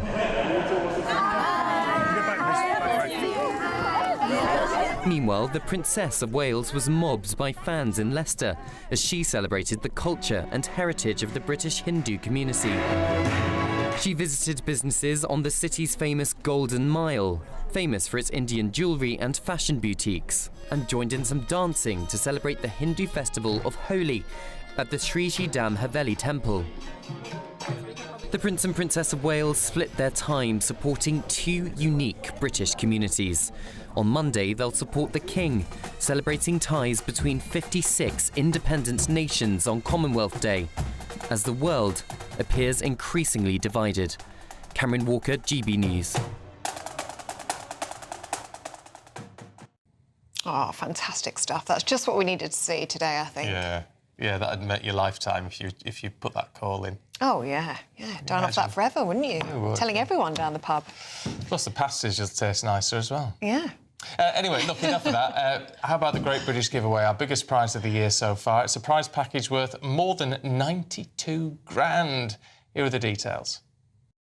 A camper van and cash could be yours in our very latest Great British Giveaway. You could be driving away in this brand new Benevan 122. This 2026 model, worth over £67,000, comes with all of the mod cons you'd expect. Alloy wheels, solar panel, electric step and plenty of storage space. Plus, it comfortably sleeps 4 people. It's the ultimate home from home. And that's not all, as you'll also get an incredible £25,000 in tax-free cash to boost your bank account this year. It's a prize package worth over £92,000 and it could be yours. For a chance to win a camper van and cash, text prize to 63225. One entry costs £2.50 plus one standard network rate message, or text bonus to 63225. 5 entries cost £5 plus one standard network rate message. Go to gbnews.com/win. Entry starts at £2.50. Call 0903 686 3232. Calls cost £2.50 £2.50 plus your network access charge. Or post your name and number to GB20 PO Box 8690 Derby DE1 9TT. Entrance must be 18 or over. Lines close at 4 p.m. on the 1st of May. The winner may be contacted live after all entry routes are closed. Please check the closing time if listening or watching on demand. Good luck.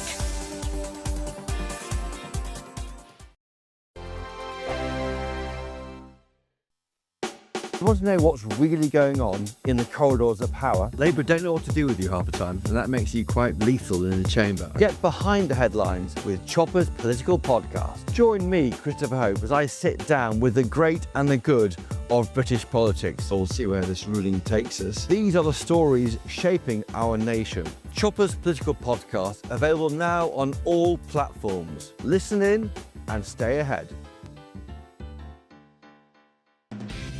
Decisions made in Washington aren't just shaping America, they're shaping Britain too.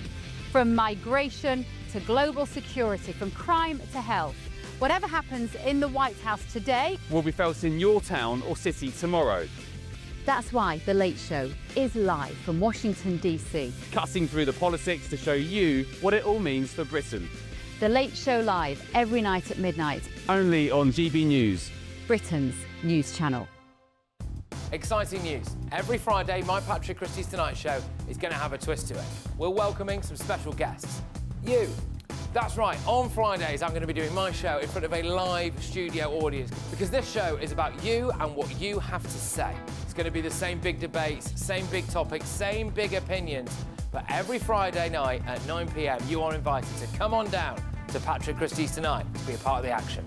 Only on GB News, the People's Channel, Britain's news channel.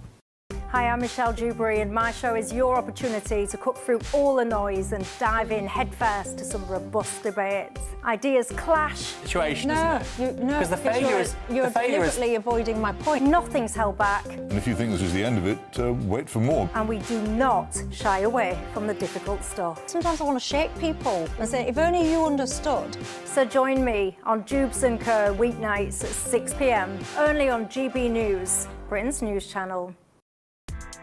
Join me, Nana Akwe, for an informative, interactive news programme with a difference. It's fun. No, you didn't say that, Dave. I'm so surprised. I think there's an element of truth to that. Join me from 3 p.m. every weekend, only on GB News, Britain's news channel.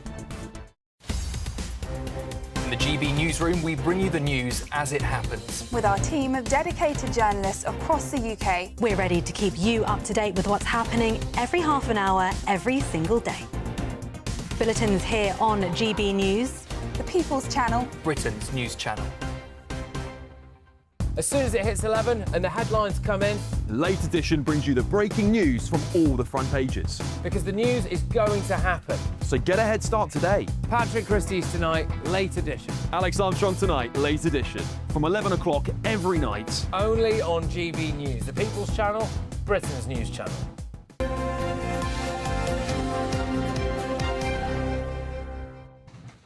They're going to catch you doing that. She sings the theme tune on the way back in from the breaks, and one of these days... At the top of my voice. Your mic is going to be up. I know. Anyway, it's day 2 at Crufts. Should we head over to Jack Carson? He's been having a look behind the scenes. What about these last 2 dogs? Have a look. Very, very close indeed. It's fast. It's fun, it's flyball. At the world's biggest dog show in Birmingham, there's one event that always gets the crowd excited. Flyball is a head-to-head relay race where each dog must jump the hurdles, grab a ball and run back. The team that gets all their dogs and the balls back the quickest wins. A British team has won 2 of the last 5 Crufts finals, and thanks to the British Flyball Association, GB News got an exclusive behind-the-scenes look at the preparations. It's a really big opportunity. So, only 16 teams get to go, and there are 100. Kim Gillespie is a former Crufts Flyball champion and part of the Sharks Flyball team. She says the sport is for everyone and every dog. Normal flyball is accessible to everybody, both human and canine. So every breed from you know, your little Jack Russells and your Cocker Spaniels, Labradors, everything right through to these purpose-bred sports mixes that you quite often see at Crufts. They're all welcome, they're all included in flyball, and there's a space for everybody in the flyball world as well. Speaking ahead of this year's competition, the nerves were already kicking in. I do know what to expect, but even now, you know, I'm nervous. It's a big stage. It's the biggest stage that flyball gets. It gets the most publicity of everything. So even though flyball competitions go on across the country pretty much every weekend of the year, this is the one that gets the attention that everybody kind of wants to get to promote the sport and to be seen, you know, doing the thing that we love doing with our dogs. Crufts 2026 will also see these kids take part in the Young Kennel Club flyball competition. They explain why they love the sport. Being like friends with people and then like having fun, but then also achieving stuff while you're at it. My grandma's been doing it for like 20 years, and me and my mum joined it and it just stuck with me. We get to earn points and we get to socialise with other people. And how are the dogs feeling? Are you excited for Crufts? It's a woof of excitement from Jet. With flyball sure to excite the crowds at Crufts again, can a British team take the title in 2026? Jack Carson, GB News. Joining us live from Crufts is GB News national reporter Jack Carson. Morning to you, Jack. And what has day 2 at Crufts got in store? Well, it's going to be a fantastic day here. It's the Terrier and Hounds groups today, so final preparations underway already for that competition. Delighted to say, actually, off the back of that piece about flyball, Kim and the Sharks are through to the semi-finals on Saturday. So could they go and win it? But as we were saying, Terrier and Hounds groups today. I'm delighted to be joined by Kelly and the beautiful greyhound, who's only just over a year old, Maverick. Kelly, tell me, what does it mean to be here at Crufts? It's an honour. It's everybody's dream to be at Crufts. It's an honour. And tell us about the preparation it takes to get a dog like Maverick ready here to show. Yeah, it does. He couldn't start showing until he was 6 months old, because that's KC rules.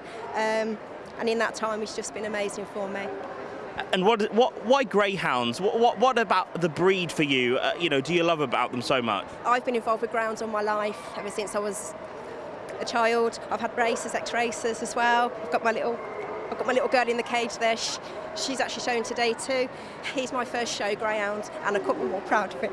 It's your first time at Crufts? No, I've been here a few times. Been here a few times. First show greyhound. But he's your first show greyhound. Thank you so much, Kelly, for joining us this morning, and thank you so much to Maverick. Are you excited? I think that's a sniff of excitement from Maverick. Join us all day here at Crufts, because it's the Terrier and Hound groups who is going to get through to that best in show on Sunday. Brilliant stuff, Jack. Thank you so much. Love it. He's having the best time, isn't he? Very, very sweet. Right, Charlie and Miriam are here. Morning, you two. What have you got? Good morning. Well, we've, of course, got the latest on Iran, and we've got an interview with Kemi Badenoch, who says we should have joined in the initial strikes and that she would scrap the 2-child benefit cap U-turn to pay for more defence. So plenty more coming up in Britain's newsroom. Don't go anywhere. Looking forward to having your company right after the weather.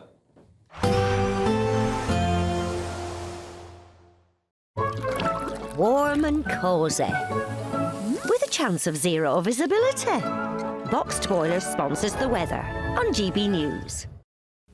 Morning, welcome along to your latest weather update from the Met Office here on GB News. After quite a bit of sunshine yesterday, it's a much duller day for England and Wales today, and for many, quite a bit colder. Whereas for Scotland and Northern Ireland, we should see quite a bit of sunshine, but there's a frost here first thing. It's not sunny everywhere across Scotland this morning, much of southern Scotland starting dull and damp, but the rain is petering out here.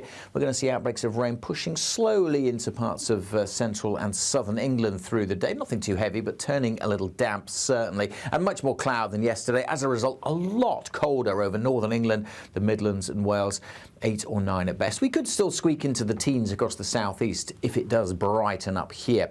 But the sunniest weather certainly across Scotland and Northern Ireland, whereas further south it's going to stay fairly grey, I think, throughout the day.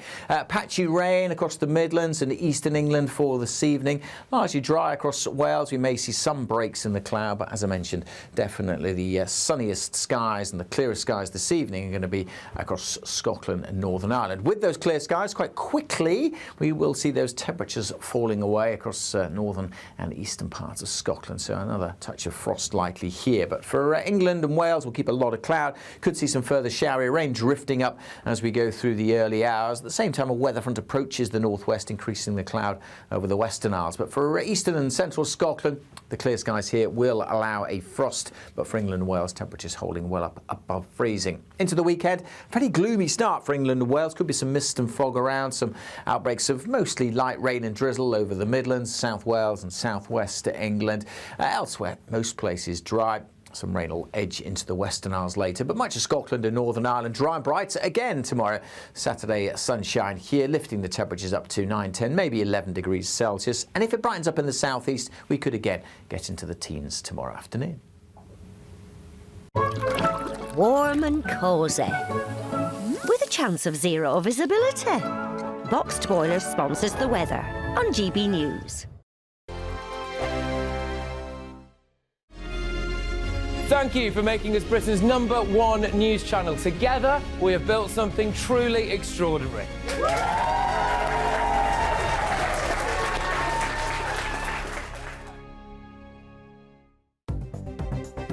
Good morning. This is the latest AI travel news from gbnews.com. On the M74, there is no access to Cairn Lodge services between Junction 11 and Junction 12 until further notice. On the A1 southbound near Newcastle upon Tyne, debris is blocking a lane between the A696 and the A69, with delays of around 10 minutes. In Birmingham, a broken down vehicle is slowing the M6 northbound between Junction 6 and Junction 7. And on the trains, Cross Country and East Midlands Railway are reporting disruption between Nottingham and Derby, including East Midlands Parkway. For more travel news, go to gbnews.com. Britain's newsroom, weekday mornings from 9:30. Foreign Office has urged Britons in Mexico to remain indoors and avoid unnecessary travel amid a surge of violence following the death of a drug cartel leader. Our Home and Security Editor, Mark White, joins us in the studio. I mean, these are very, very heavily touristy places in Mexico. We've got the World Cup there very soon. What a situation. Yes, there are real concerns, of course, about the thousands of Brits and other foreign nationals who are in Mexico at the moment. But as you say, in a few months' time, looking ahead to the World Cup and the many, many thousands of people that will be there during that period. Now, this all follows the operation that took place over the weekend in which the head of one of Mexico's most powerful drug cartels was killed. That's Nemesio Ruben Osequero Cervantes. Well pronounced. Otherwise known as El Mencho. El Mencho was head of this cartel that, along with the Sinaloa cartel, the two most powerful drug cartels in Mexico, responsible for so much of the violence that sees, on average now, 55 people murdered every single day in Mexico as a result of the war between the cartels. Well, of course, now this has been, as you can see by the images on screen, very significantly upgraded in terms of the violence now out in states right across Mexico, as this cartel, the Jalisco cartel that El Mencho was in charge of. GB News, the People's Channel.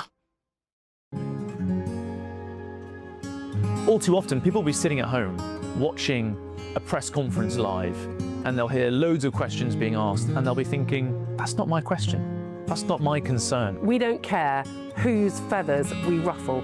We ask the questions that you want answering. You're all standing on the street protesting and want to have an open discussion. My name is Patrick Christys. I do a show for GB News in the UK. Is it possible to talk to you quickly? Journalism in this country has been a cosy world full of groupthink until now. Well, this is the best view ever of Whitehall, looking out across all the tractor drivers of England who've come together to make their point. Hello, so as you can see, I'm here in Westminster as the protest begins. Yes, I'm very much in the thick of it. Look, we're challenging narratives here at GB News. That's what sets us apart.